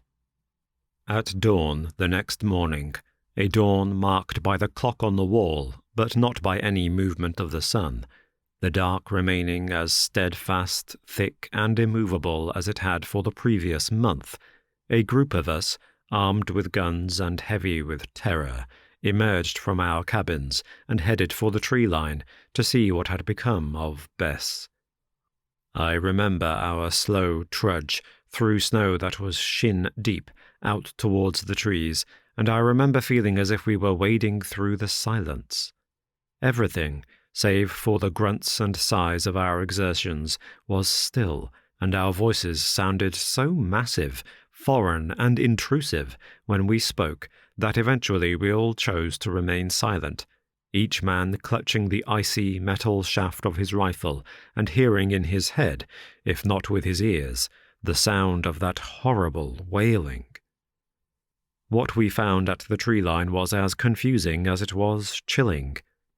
Bess was gone, or at least was no longer where she had been. She had not, however, been consumed, dragged into the forest, or mutilated. Instead, she had been buried. In the place, just before the trees, where Elias had laid his former companion, there now stood a small tower of rocks, piled one atop the other, below which a small plot had been dug, and into which her body had been placed. I, like everyone else there, was stunned. Everyone but Elias. Rather than the stunned silence the rest of us shared, he instead was muttering to himself and circling this strange plot, squatting every now and again to examine the space, to take measurements, and to photograph the area around the grave, where the last embers of a small fire were still smouldering. "It's people," someone to my right said, his voice displaying the watery thinness that marks a descent into tears. "People did this." I was about to agree when Elias, rising from his squatted position, shaking his head furiously, kicked at the fire and shouted, loud enough for us all to be taken aback, "Don't be so stupid!" He turned and began to walk back toward town, and, hurrying after him, my tearful friend called, "Bears don't build fires, idiot! It's people! People have been here! They've broken in and killed your dog! They must have come from further north! Savage people! Cannibals! And—" Elias spun around to face us and marched quickly toward the speaker, grabbing him roughly by the neck of his coat and dragging him the few paces back to the grave. "Idiot, eh? Idiot? Are you people blind? Those are rocks in a pile. When was the last time you saw a rock, eh? When was the last time you saw anything on the ground here that wasn't snow? Whoever or whatever put that there had to dig through the ice, through the solid, rock-hard earth that we can't but dent with a shovel, and take those rocks up from below. Look!" Elias pointed to the disturbed earth all around the graveside, which was admittedly more brown dirt than I had seen for months. It was at this point that I saw the tears in his eyes, and realized that he wasn't simply angry, he was terrified. "Look!" he screamed again, pointing at the ground around the pile of rocks. There in the snow, in the frozen pits of mud and dirt that rose and fell like the crests and falls of waves, were lines, long troughs and trenches dug into the snow, regular and spaced, as if the ground had been worked with a rake, or— Elias squatted, and before this pattern of lines, held his gloved hand out with the fingers spread. "This isn't a spade. Something clawed for them. Got these rocks out by hand, by scraping and ripping at the earth." Looking back at the lines, I, for the first time, saw them as Elias was seeing them, as the marks of fingers that had gouged the earth, desperately digging and pulling up the frozen ground, frantically clawing so hard with bare hands that the snow was stained with black streaks of what looked like dried blood, clawing with hands like no human being had ever had, the space between each finger being almost the width of 3. Hands of a giant. Elias turned and stormed back toward town as I observed the enormous craters in the snow that pitted the surface around the strange little grave, craters widely spaced and undeniably in the shape of feet, prints left by the immense stride of something huge. For the next 3 weeks, tales of giants, ape-men and trolls circulated around the town. With each new break-in, each raid, the stories gained more traction. 2 witnesses, who had managed to escape their cabins just before they were raided, spoke of a shape, massive and tattered, that hobbled and jerked forward in an awful, uncoordinated manner. The thing, they said, had the outline of a person, but so immense that it stooped to enter through the doors, the tops of which were themselves 7 or 8 feet from the ground. With each telling, the stories would become more elaborate, more violent, and more terrifying. Some spoke of Inuit mythologies, of Ukuano, a beast said to be half man, half bear, that would stalk the caribou and attack the herders, tearing out their intestines and smearing the steaming offal onto its skin. Others whispered of spirits that haunted the forest and would emerge every 100 years to feast on the blood of men. One old woman named Ona swore that as a child she had seen one of the ogres that her father spoke of in hushed tones, twice the height of a man, wading through the waters offshore and hunting seals. She said that sometimes, in the summer months, you would see their scalps protruding out from between the tops of the trees. Perhaps, she said, they, like the bears, had been forced south by the melting pack ice and were looking for new prey. Eventually, fed up with these stories and the frenzy of hysteria they were causing in the town, the mayor called a town meeting, during which he asked that we not make such fabulous guesses, spread rumours, or weave our own folklores and mythologies. He said that spreading such stories only made people jumpy and paranoid. "What we don't want," he announced, "is to increase the fear in town." Our job, he repeated over and over, was to stay calm and wait this thing out without losing our heads. "There is nothing to be gained," he said, "from turning fictions into fact." As he said this, Elias, who had been sitting quietly at the back of the room and who had refused to participate in this weaving of narratives, suddenly stood up and, without saying a word, marched from the room. Half an hour later, we watched, stunned, as his pickup skidded and slid carefully out of town, disappearing as he himself had earlier, into the darkness. It was whilst he was gone that I saw what I saw. I had been walking from the general store, which had now, like much of the town, adopted a siege mentality and only opened for a few hours each week for people to buy essentials. I was hurrying back to my cabin, my coat bundled around me and hat pulled down almost to my eyeline, when I happened to glance out into the dark and see what at first looked like a snowman or an immense scarecrow made to be 3 or 4 times the size of a man. It was a thick, vaguely humanoid silhouette, an outline broken and warped by the darkness and the sheets of falling snow, so that the expected shape jutted out at strange, impossible angles. The shape was around 8 feet in height and almost as wide across.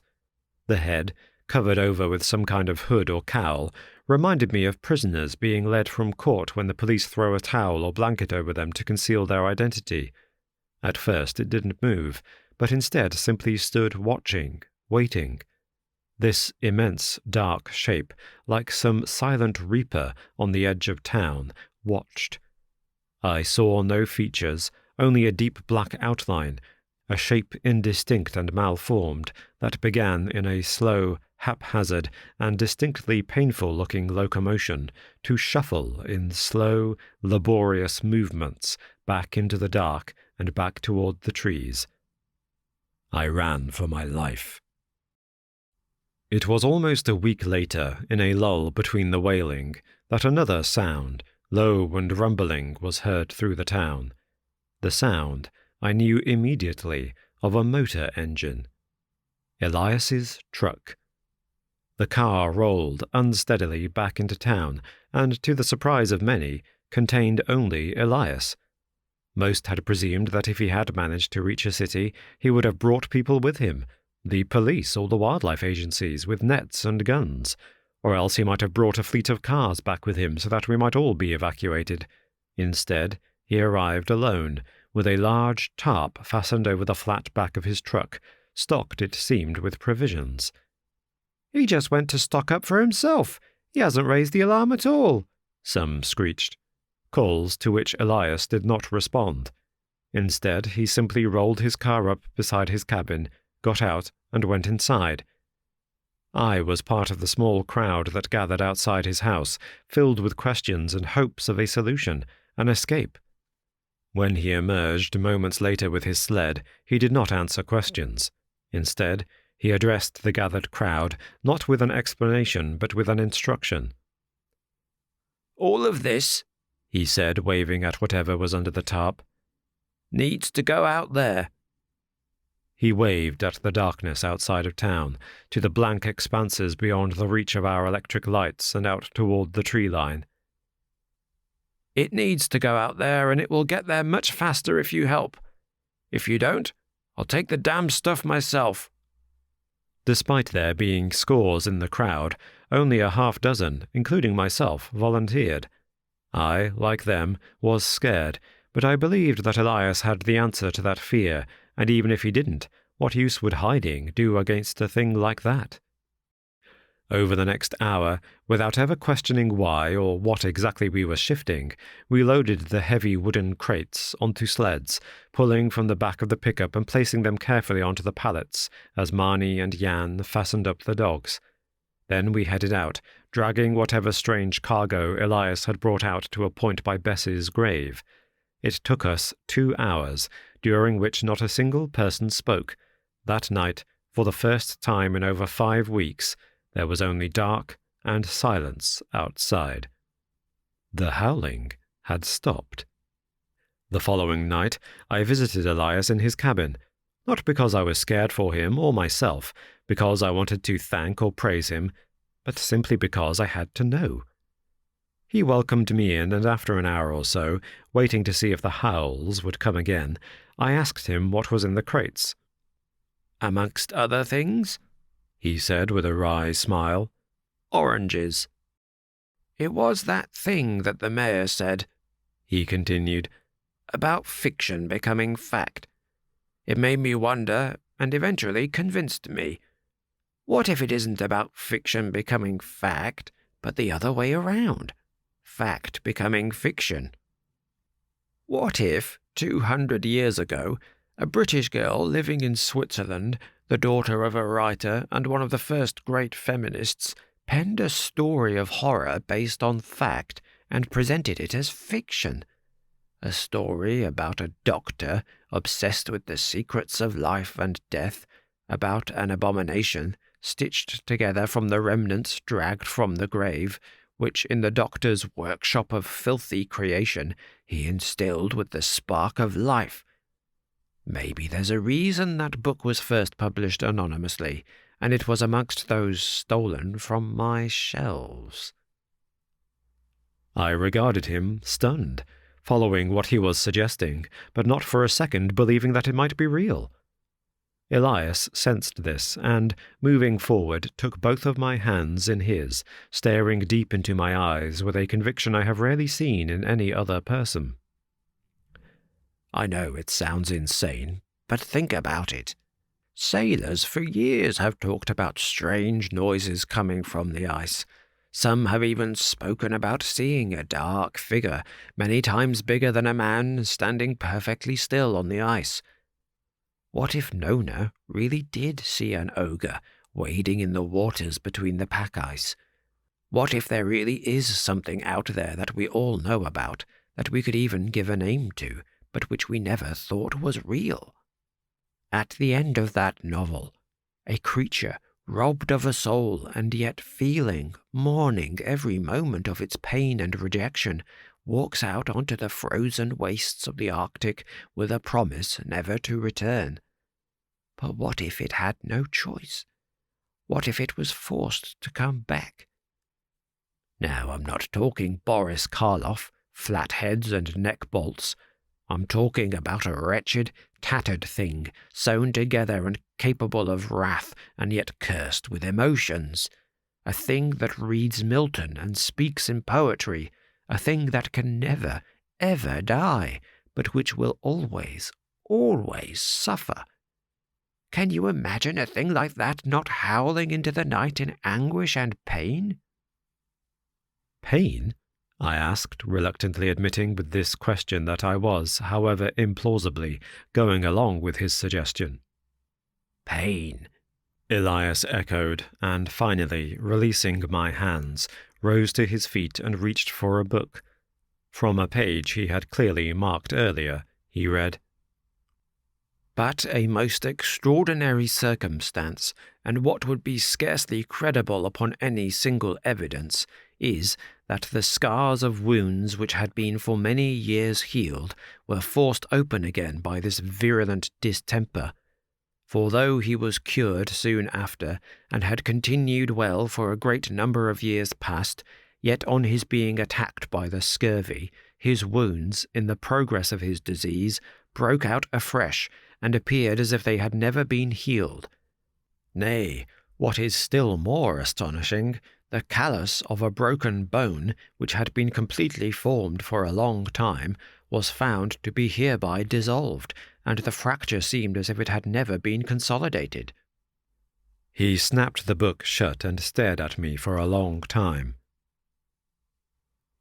"That's from George Anson's A Voyage Around the World, published in 1748. It tells of how a man injured at the Battle of the Boyne, whose scars and bones had completely healed, found that when he contracted scurvy, the healing was reversed. It isn't fiction. A lack of vitamin C, which causes scurvy, also stops collagen production. What people don't realize is that scarring isn't something that happens and is then finished and over with. It's an ongoing, continuous process. If there isn't enough collagen when the process stops, and scars that have been knitted closed, fully healed for years, centuries even, suddenly split, popping back open, bones that have been broken and reset suddenly start to splinter. He paused, and, lifting a copy of the book to which he had been referring, showed me an illustration on the cover. I saw, as he had seen, a patched network of stitching and scars. There isn't much vitamin C out on the ice. That thing, if it is what I think it is, must be in agony, he hissed. I brought oranges, ascorbic acid tablets and vitamin C supplements, liquid treatments for scurvy with empty syringes and piles upon piles of painkillers. I also brought books, poetry, literature, encyclopedias, to heal those other less visible wounds. I might be wrong. This might all be a ridiculous theory, and that Howling might have come from a pack of bears, but I don't think so. The thing is, if I'm right and if what I've given can help, then we'll probably never know. We'll never see that thing again. It'll disappear back into the dark and cold. Elias was partly right. We never saw any dark figures again, and the howling, having stopped that night, never resumed. We were, however, not completely without evidence. When spring finally arrived, berries, nuts, and the first of those beautiful wildflowers that grow even despite the frost were left outside of Elias's door. When autumn arrived, each house in the village would wake to find huge piles of firewood already cut from the forest and bundled outside their cabins. As winter approached, another town meeting was held. This time, however, there was no fear, but rather a glimmer of understanding. In the last days of meagre daylight, Elias returned to the tree line, once again with a dog. This time, however, the canine was alive and happy, a puppy born in autumn and strong enough to last the night outside. With the blessings of the whole town, he tied the tiny pup to a tree on the edge of the forest and returned to town. We never saw the pup again, but the following morning, fastened to the same tree, was a page from one of the books Elias had donated, with the words, "Thank you, friend," scrawled upon it in charcoal. This has been Howling in the North, a short horror story, written by Stories from the Attic, narrated by Robin McConnell, copyright 2023 by Michael van der Voort, production copyright by Michael van der Voort. Seeing Lucifer's Smile, a short horror story, written by Stories from the Attic, narrated by Robin McConnell. I can honestly say that, to start with, it was more from disbelief than concern that I decided to go looking for Joe. Luckily, unlike a lot of the other morons I've had to go looking for over the years, searching him out wasn't exactly difficult. Blessed with all the silent stealth of a fireworks display, Joe was never going to be very good at hiding. With characteristic predictability, he was in the first place I looked, even if he was reluctant to open the door. "Let me in, Joe," I called in a voice that was half my own and half the commanding, "I'm coming in" police voice that we had both used on the many dawn raids we had worked together over the years. I held back on going full police voice so as not to alert the neighbours or make it sound like I was going to kick his front door in. In fact, I was already feeling bad about the way I had rapped heavily on his door, a force of habit from 20 years of calling on people who were, shall I say, reluctant to open up, and which had already been harder and louder than one should really knock when calling on a friend. Arriving at the police precinct earlier that morning, I was surprised to find Joe not already at his desk, stabbing at the keyboard like a demented dinosaur and doing that patented two-finger typing he did. I asked the chief where Joe was hiding. The chief, the new chief, that is, the guy the district put in charge last month and who couldn't tell me or Joe from Adam, told me that Joe had called in early and was taking a sick day, At first I thought he was extracting the urine, but the straight-lipped stare of blank confusion he met me with convinced me that he had no idea why I found that suggestion so funny. "Joe, a sick day?" I asked, with understandable skepticism. The chief nodded, a look of bewildered puzzlement and a half-vacant smile flitting across his face. "Yeah, he phoned in earlier. He sounded bloody awful on the phone. Apparently he's got flu or some kind of lurgy. It's been going around, you know. My mother-in-law—" I interrupted. "Joe's off with the flu? Joe? The same Joe who was thrown down a flight of stairs, broke his pelvis and was at work the next day? Joe, who was shot in the shoulder and came back to the precinct, still bleeding, to file the paperwork on the idiot who shot him? That Joe?" The chief, the new chief, nodded blankly. "Course he is," I said, smiling and nodding sarcastically. Then, throwing on my coat and picking up a folder of casework, I headed straight for Joe's apartment. "Come on, mate. I know you're in there. I can hear you breathing. You sound like Darth Vader having an asthma attack. Open up." I waited for a minute, during which Joe clearly realized I wasn't going away, before a soft, labored shuffling broke out on the other side of the door, and I knew that Joe was slowly but steadily making his way toward me, moving in his usual ambling, bear-like waddle over to the door. I half expected that when he finally opened the door I'd find him ready to jump out at me with a water pistol or some other way to surprise me, this supposed sick day being the somewhat implausible setup to an elaborate prank. When he finally did swing back the heavy door, however, it became obvious that it wasn't. Whilst he may have "sounded bloody awful" on the phone, that description in no way prepared me for what met me at the door. Joe, usually impeccably neat and clean-shaven, looked like he hadn't eaten, slept, or shaved in days. In the 4 days since I'd seen him last, we had been off over the bank holiday and had finally taken some well-earned annual leave, he seemed to have aged 5 years. He was standing there, sallow and dirty looking in his boxer shorts, a stained white vest straining to cover his massive beer belly, the blanket he had thrown over his shoulders stretching almost to the ground as he hugged it tightly to himself. "Bloody hell, mate, what happened to you? No offence, but you look— Are you all right?" I asked, now with genuine concern. Joe didn't answer.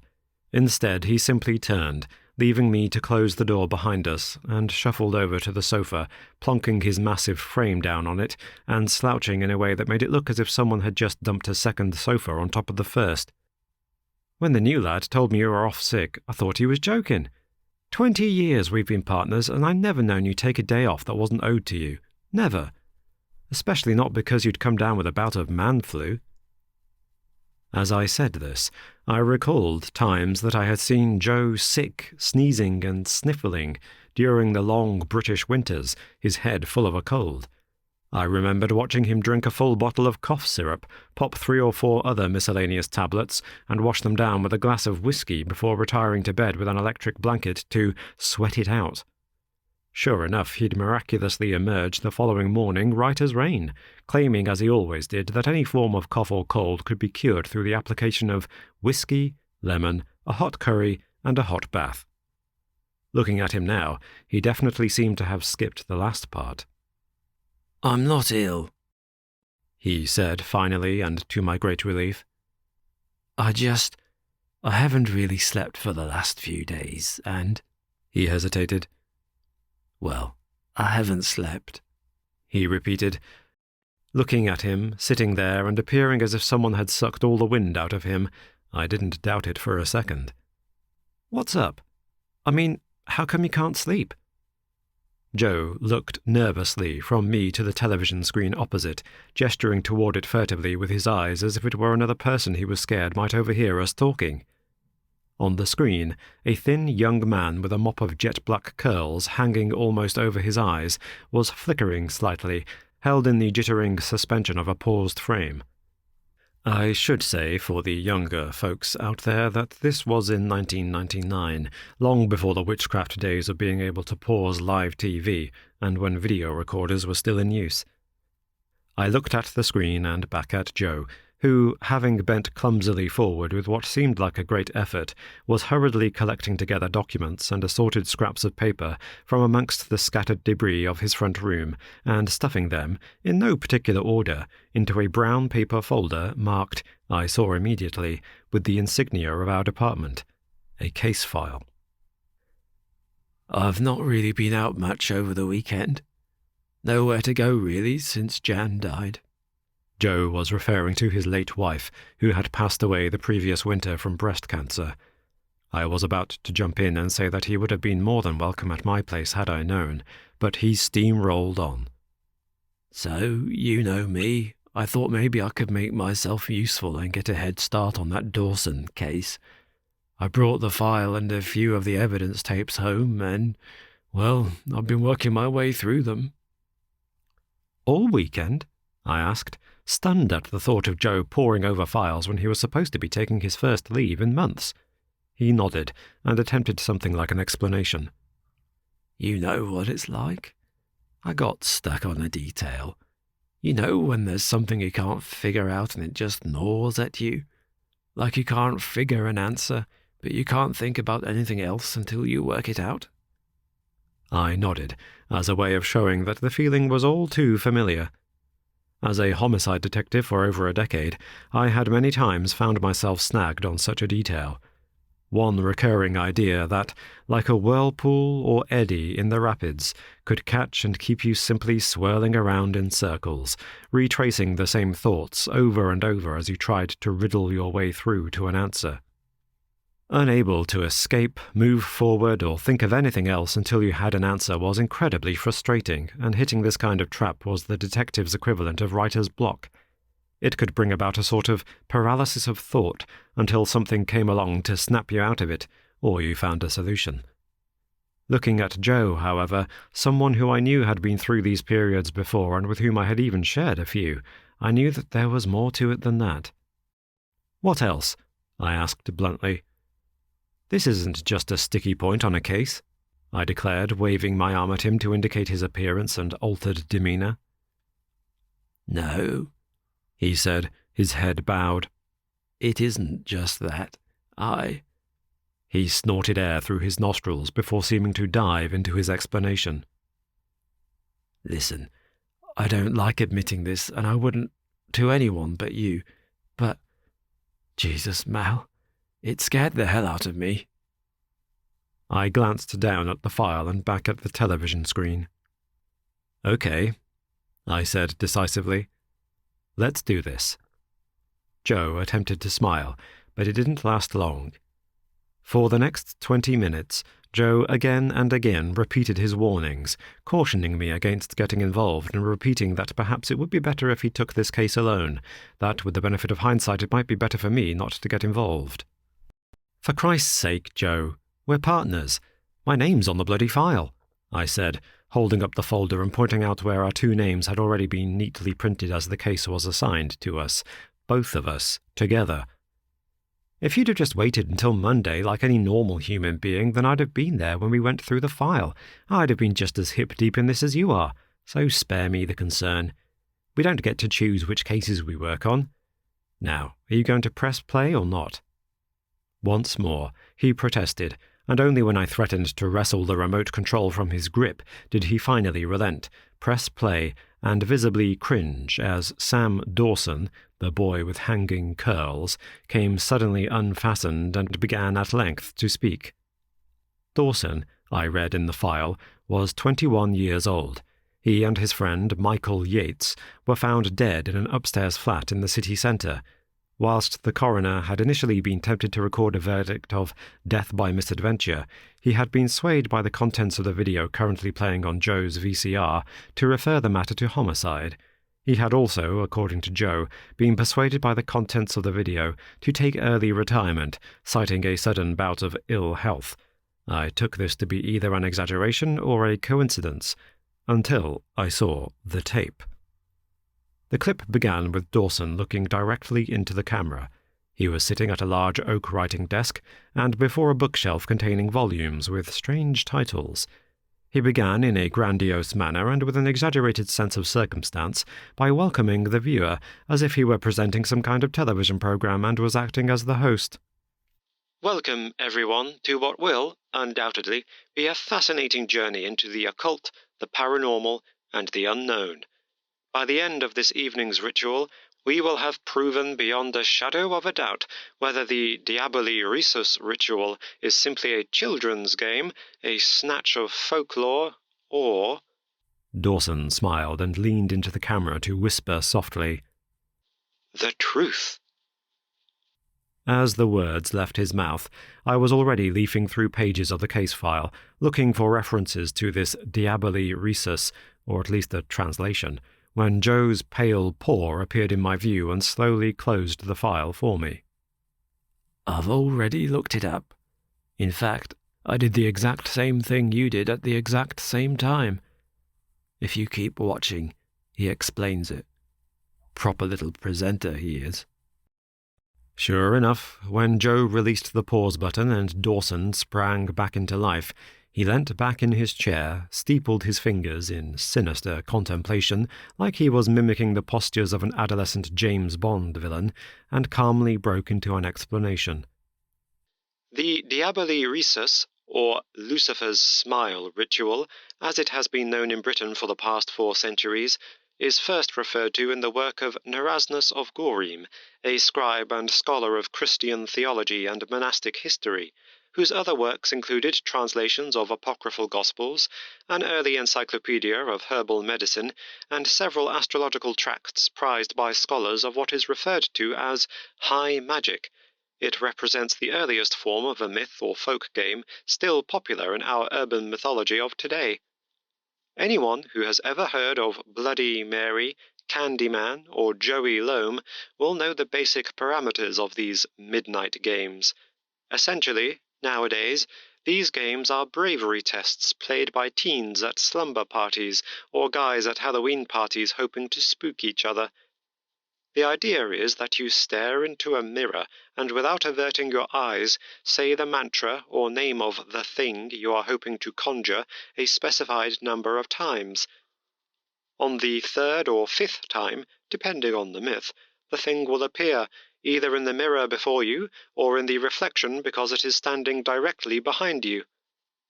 Nowadays, it seems like an overused Hollywood trope, but the roots of these games, well, the roots run much deeper.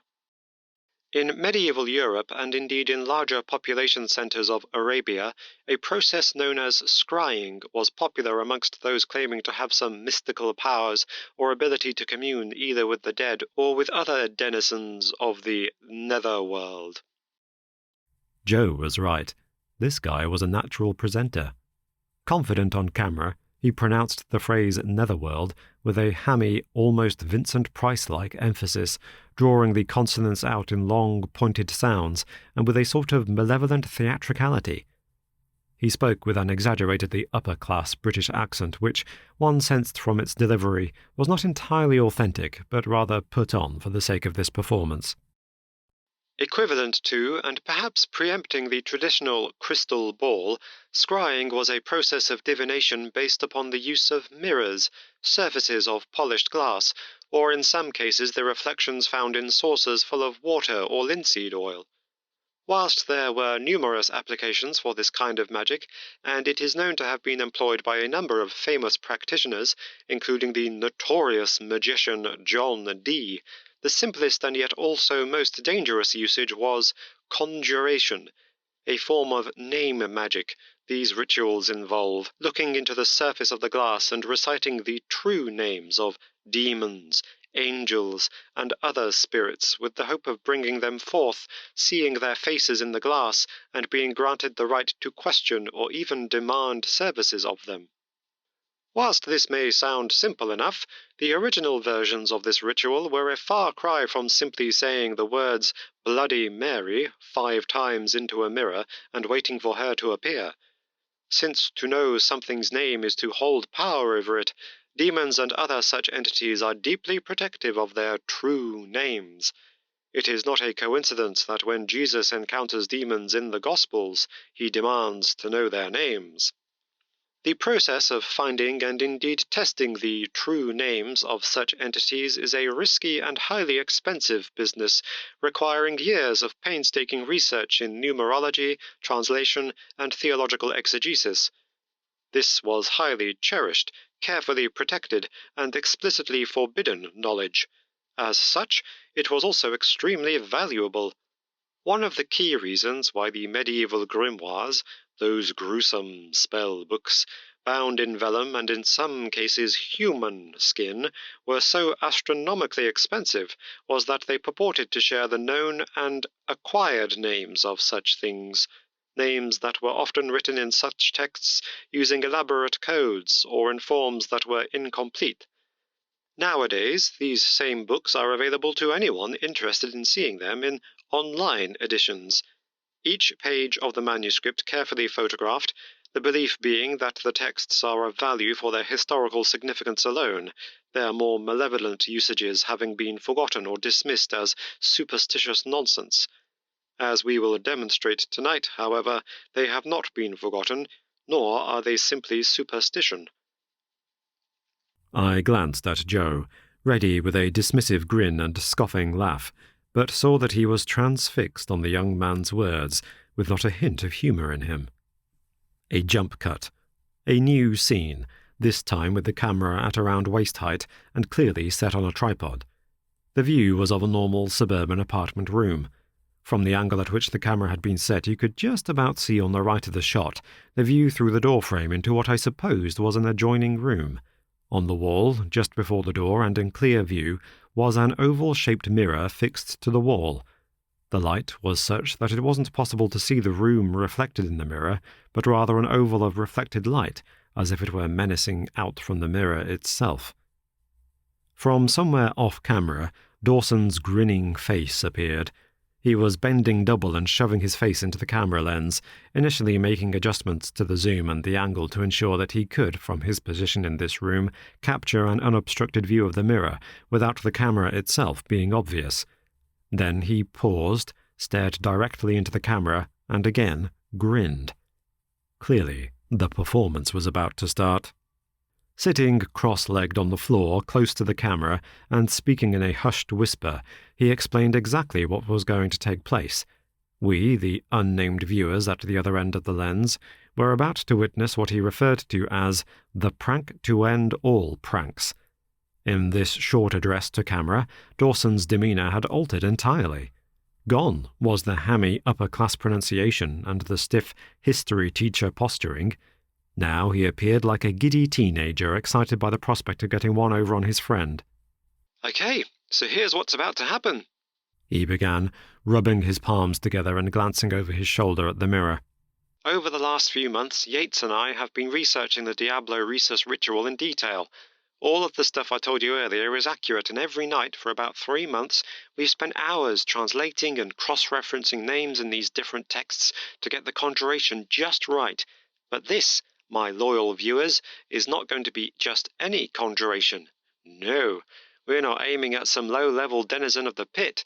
We're going for the head honcho, Lucifer himself. I glanced back at Joe, who had visibly tightened the blanket around him like a child watching a movie that was about to approach the scary part, and as if the woolen fabric were going to shield him from any prospect of harm. John Dee was said to have raised Lucifer. So too were later and more well-known magicians. What none of them had the guts to do, however, was to look the Prince of Darkness directly in the face. That is what we intend to do tonight.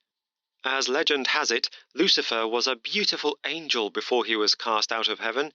Early artistic impressions of him show him to be a handsome young man, with none of the hideous horror movie features that we expect today. But that was then. This is now. Over centuries, Lucifer's rage, spite, and the pain caused by eternal distance from God has warped his visage, turning him into something more animal than human, and then, beyond even those known images. Throughout the history of his depiction in art, as in reality, Lucifer's image has become more and more warped, from a dark-eyed he-goat to a red-skinned demon with a forked tail, from an amalgam of different animal parts, right through to the written description in the grimoires themselves, descriptions that speak of a human torso, unblemished, seemingly perfect, on top of which sits a tangled mass of back-curved goat's horns, sloping downward into row upon row of glaring eyes, like the dozen gemstone lenses of a spider. A thing of blackness and spiky hair that smiles with fangs of terrible sharpness. In every version depicted by human hand, Lucifer's face seems to become more terrifying and terrible. The truth, so the later texts tell us, is far worse. Now, millennia since he was cast from glory, since he began reveling in the suffering of humanity, Lucifer's face is a thing so dark and hideously malformed that the human mind simply cannot comprehend it, in the same way that God in the Torah, Bible, and other religious texts is said to be unseeable, taking on forms like a burning bush to protect those who see him, because the act of looking upon his true form would explode the mind. So too has Lucifer, king of hell, taken on a visage so distorting that the consciousness would shatter like fragments of glass upon viewing it. It is for this reason that most of the later magical texts insist that the adept keep his or her gaze fixed upon the devil's feet. The greater Oratiakon of Solomon advises the conjurer to keep your eyes, windows of the soul, fastened upon the hooves, address in the bow of reverence the prince, lest you catch a glimpse and your thoughts collapse. We intend not to bow, but to look him right in the eye, to see his smile and to live to tell the tale. Or at least, that's the story I've told Yeats. Grinning broadly, Dawson held up to the camera a bottle of what he proclaimed to be sacrificial wine. What Yeats doesn't know is that there are 2 tabs of LSD attached to the inside neck of the bottle. A few sips and he'll be tripping off his mind. That, my friends, is when we play the game. Yeats is going to be so high he'll see Elvis, never mind Satan. As soon as his pupils begin to dilate, I'll announce that it's time, have him stand before the mirror, read the Our Father backward, and say the forbidden names. Of course, in reality, this is all fairy stories and nonsense. But thing is, he believes it. Given enough hallucinogen and enough belief, he will, 100% guaranteed, see Lucifer's face in the glass. What he won't know is that the image has been pharmacologically produced. He will also feel his entire world melting and warping around him. Yeats has never so much as smoked a joint before, so he's going to have no clue what's happening to him. It's going to be freaking hilarious. For a moment I considered whether it was possible that Dawson gave Yeats too much, that his admission of giving a drug to Yeats before his death was what led the coroner to consider a verdict of murder rather than misadventure. Perhaps it was the illicit introduction of these drugs that made him suspect homicide. I was swayed against this view, however, by my knowledge of hallucinogenic drugs. Most drugs of this type had very low LD50 scores. You'd not overdose on them in the way that you could heroin, crack, or cocaine. Save for the mushrooms, which, if selected incorrectly, could have a high toxicity level and be immediately poisonous, very few hallucinogenic drugs were capable of producing an overdose in the sense that we think of it. They could, no doubt, affect the mind, but whilst the scare stories in the media depicted people trying to peel themselves, thinking they were a banana, jumping from windows because they thought they could fly, or roasting their newborn child because they were convinced they were cooking a turkey, such cases were actually extremely rare to non-existent. When it came to the actual toxicity of the drugs, it was virtually impossible to overdose on LSD in a way that would physically kill you. So, why the questioned verdict? I was about to find out. After around an hour, much of which Joe forwarded through, assuring me that I wasn't missing anything other than the fact that Yeats arrived and the 2 exchanged a good deal of idle chatter about demons and esoteric literature. When Joe finally allowed the tape to resume, at a point he had clearly marked in his head, I heard Dawson offering Yeats the wine. Whatever was about to happen was happening. 10 minutes later, Dawson appeared in the doorway before the mirror, clutching Yeats by the forearms and leading him to stand directly before the mirror. Suddenly, a hush falls over the apartment, and for a second both men are silent, staring at their own reflections, and it seems that, for just a moment, even Dawson is hesitant. Then, either because he has gathered the courage to go through with his plan, or because he has observed some change in Yates's eyes or face that convinced him the time had come, Dawson steps back, announcing that, "You need to do this by yourself." Moving out of the room and back to where the camera is hidden, Dawson passes into shot, stares into the lens and winks. Stepping out of frame, he presumably watches on as, still in shot, Yates stands with his back to the camera, looking directly into the mirror. For a long time there is a silence, as Yates does not move but instead simply stares into the reflective glass. Dawson does not rush or prompt his partner, but just waits. For a long time, Yates stands, perfectly still, presumably examining his own face and the reflection staring back at him, looking into his own eyes and weighing up the possible consequences of what he is about to do.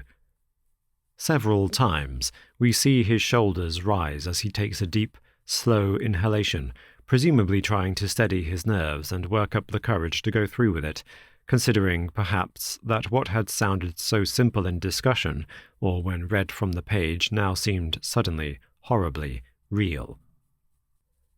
If it worked, he seemed to be saying to himself, if it worked, then he would see what no human being had ever seen and lived to tell the tale of. What, he must have wondered, if the stories were true? If rather than staring directly into the face, he should show reverence, stare instead at the cloven-hooved or taloned feet of the fiend? All of these thoughts may have raced through Yates's head, but they did not dissuade him. Steeling himself a final time, adjusting his feet to stand squarely before the mirror and tilting his head back in a way that made his chin jut forward with an imperious gesture of determined impertinence, Yates said the word. Once, twice, and with a final, croaking, strangulated effort, a third and final time. For a second, nothing happened. Yates stood, statue-like and with mannequin stillness, staring into and through the mirror, of which only the oval frame and a small sliver of the surface was visible to the camera. Nevertheless, there was a change. Even in that tiny sliver, and as Yates stepped back, in an instantaneous glimpse of the surface, there was a change. No longer was it reflecting the light from the other room, nor Yates's face, though it was indistinct and seen for only a fraction of a second before Yates's head again obscured the view. There was undoubtedly something different there, something dark. All at once, and with a force that was more like an explosion than a voice, Yates began to scream, and collapsed rigid to the ground. A blurred flash of grey-black clothing as Dawson sprinted from his position behind the camera and into the other room, knocking the camera as he did so that it toppled. The shot now at ground level, giving a clear shot of Yates's feet and legs jutting out from behind the doorframe. Dawson, screeching in high-pitched, almost feminine tone of panic, collapsed to his knees by his friend's feet and disappeared out of shot as he cried for him to wake up. "Jesus! Jesus, no! Yates! Yates! Wake up! Wake up! Oh, please, please, no!" Yates's feet twitched in an odd, convulsive movement before the foot closest to the camera seemed to stiffen a final time before slackening, loosening, and melting into carpet, as if something it once contained had been released. From somewhere off-camera, Dawson began to wail and sob. Moments later, he sprinted back into the room, past the camera and presumably to the phone. From somewhere off-camera, his voice, panicked and splintered into nonsensical stuttering, begged for the emergency services to send an ambulance, insisting that they, "Hurry! Please! Please, God, hurry!" It is as this last syllable leaves Dawson's lips, as the sound begins to trail off and fade, that it melts, merges, and bleeds into another sound. The sound of Scott's name being called from the other room. The voice, if that is even the correct word for it, is a low, spittle, dripping hiss that curdles and slithers like nothing I have ever heard before or since. For the only time in my life, a sound, heard not even in person, but on a recording, made me want to retch, clamping at my stomach and forcing it to churn with a hideous swill of reflexive nausea. Scott heard it too. Slowly, pacing gingerly with the caution of a startled animal, Scott Dawson, seen by us only from the waist down, walks toward the sound and the door frame. His feet pause just inside the other room, and as he begins to sob, we see his feet turn toward the wall, standing before the mirror. Though his upper body cannot be seen, I assume from the second's delay that Scott chose not to look up immediately, that he waited, head bowed in the reverence and respect that was perhaps owed to such forces, before finally raising the courage to look at what he had brought forth. The second scream, Scott's, lasted only a few seconds. Then, with a heavy, wet slap, Scott Dawson's body fell into frame, his head inches from the camera he had set up to capture the moment. His eyes, stunned, glassy, and wider than should have been possible, stared dead and fixedly ahead whilst his hair, every single strand, had turned completely white. Joe hit pause.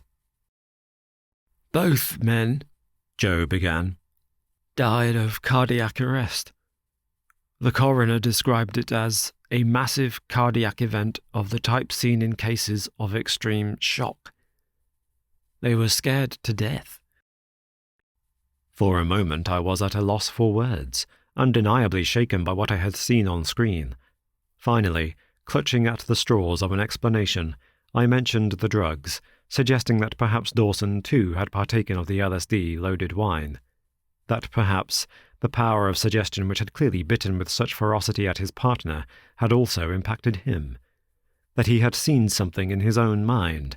That by dwelling on such things and obsessing about such imagery he had laid the groundwork for a hallucination that was so terrifying it affected him physically. That the introduction of the drugs allowed him to open some dark, locked closet buried in the deepest recesses of his consciousness. "Perhaps," I said, not quite believing it even as I spoke. "In a way he did conjure something up. Maybe in each of us, buried beneath our conscious, waking minds, in some primitive, primal part of the brain, there is something so unspeakably terrible that it can cause the mind to collapse in on itself." Joe shook his head. "Maybe," he said quietly. "But Dawson had a dud. The bottle was tested. No LSD. The toxicology report shows that neither man had ingested anything that would affect them like that. Even if Dawson intended to drug Yates, he didn't manage it. The tabs he had might as well have been postage stamps." I was stunned. Suggestion, then? Some form of self-hypnosis? Hell, if there's no drugs to speak of, then why'd the coroner send this back? It clearly isn't a murder. I noticed as I said this that Joe seemed to shrink from the words, flinching like an oft-kicked dog might from a child's raised hand. He looked away for a long time, during which I thought, perhaps, he had shed and wiped away a tear. Eventually he turned back to me and, sighing deeply to steady himself, in a gesture uncomfortably reminiscent of what I had seen Yates do, he waved again at the screen. "Time of death has been established as around 8 p.m.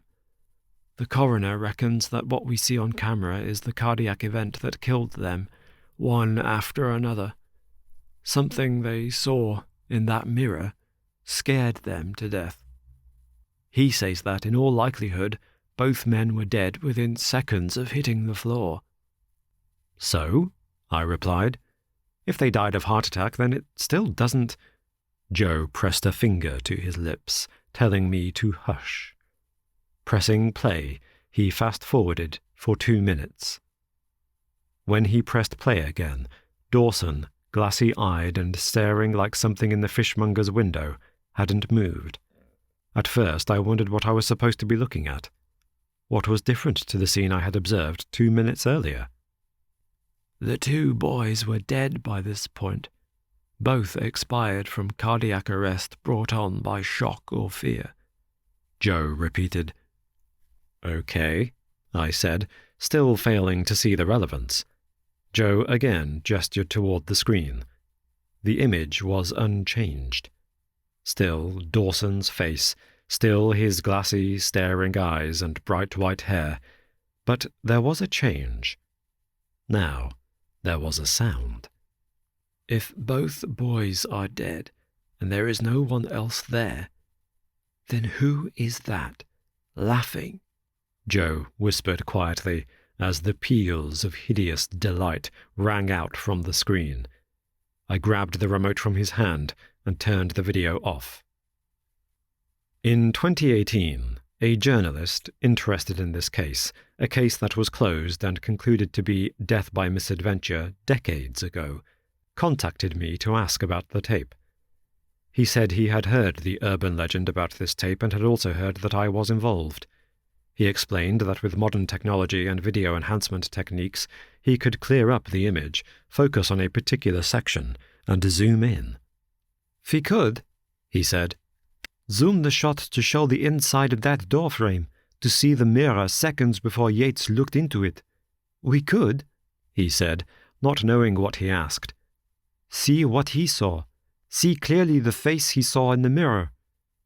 Don't you want to know, after all this time, what it was that scared those boys to death?"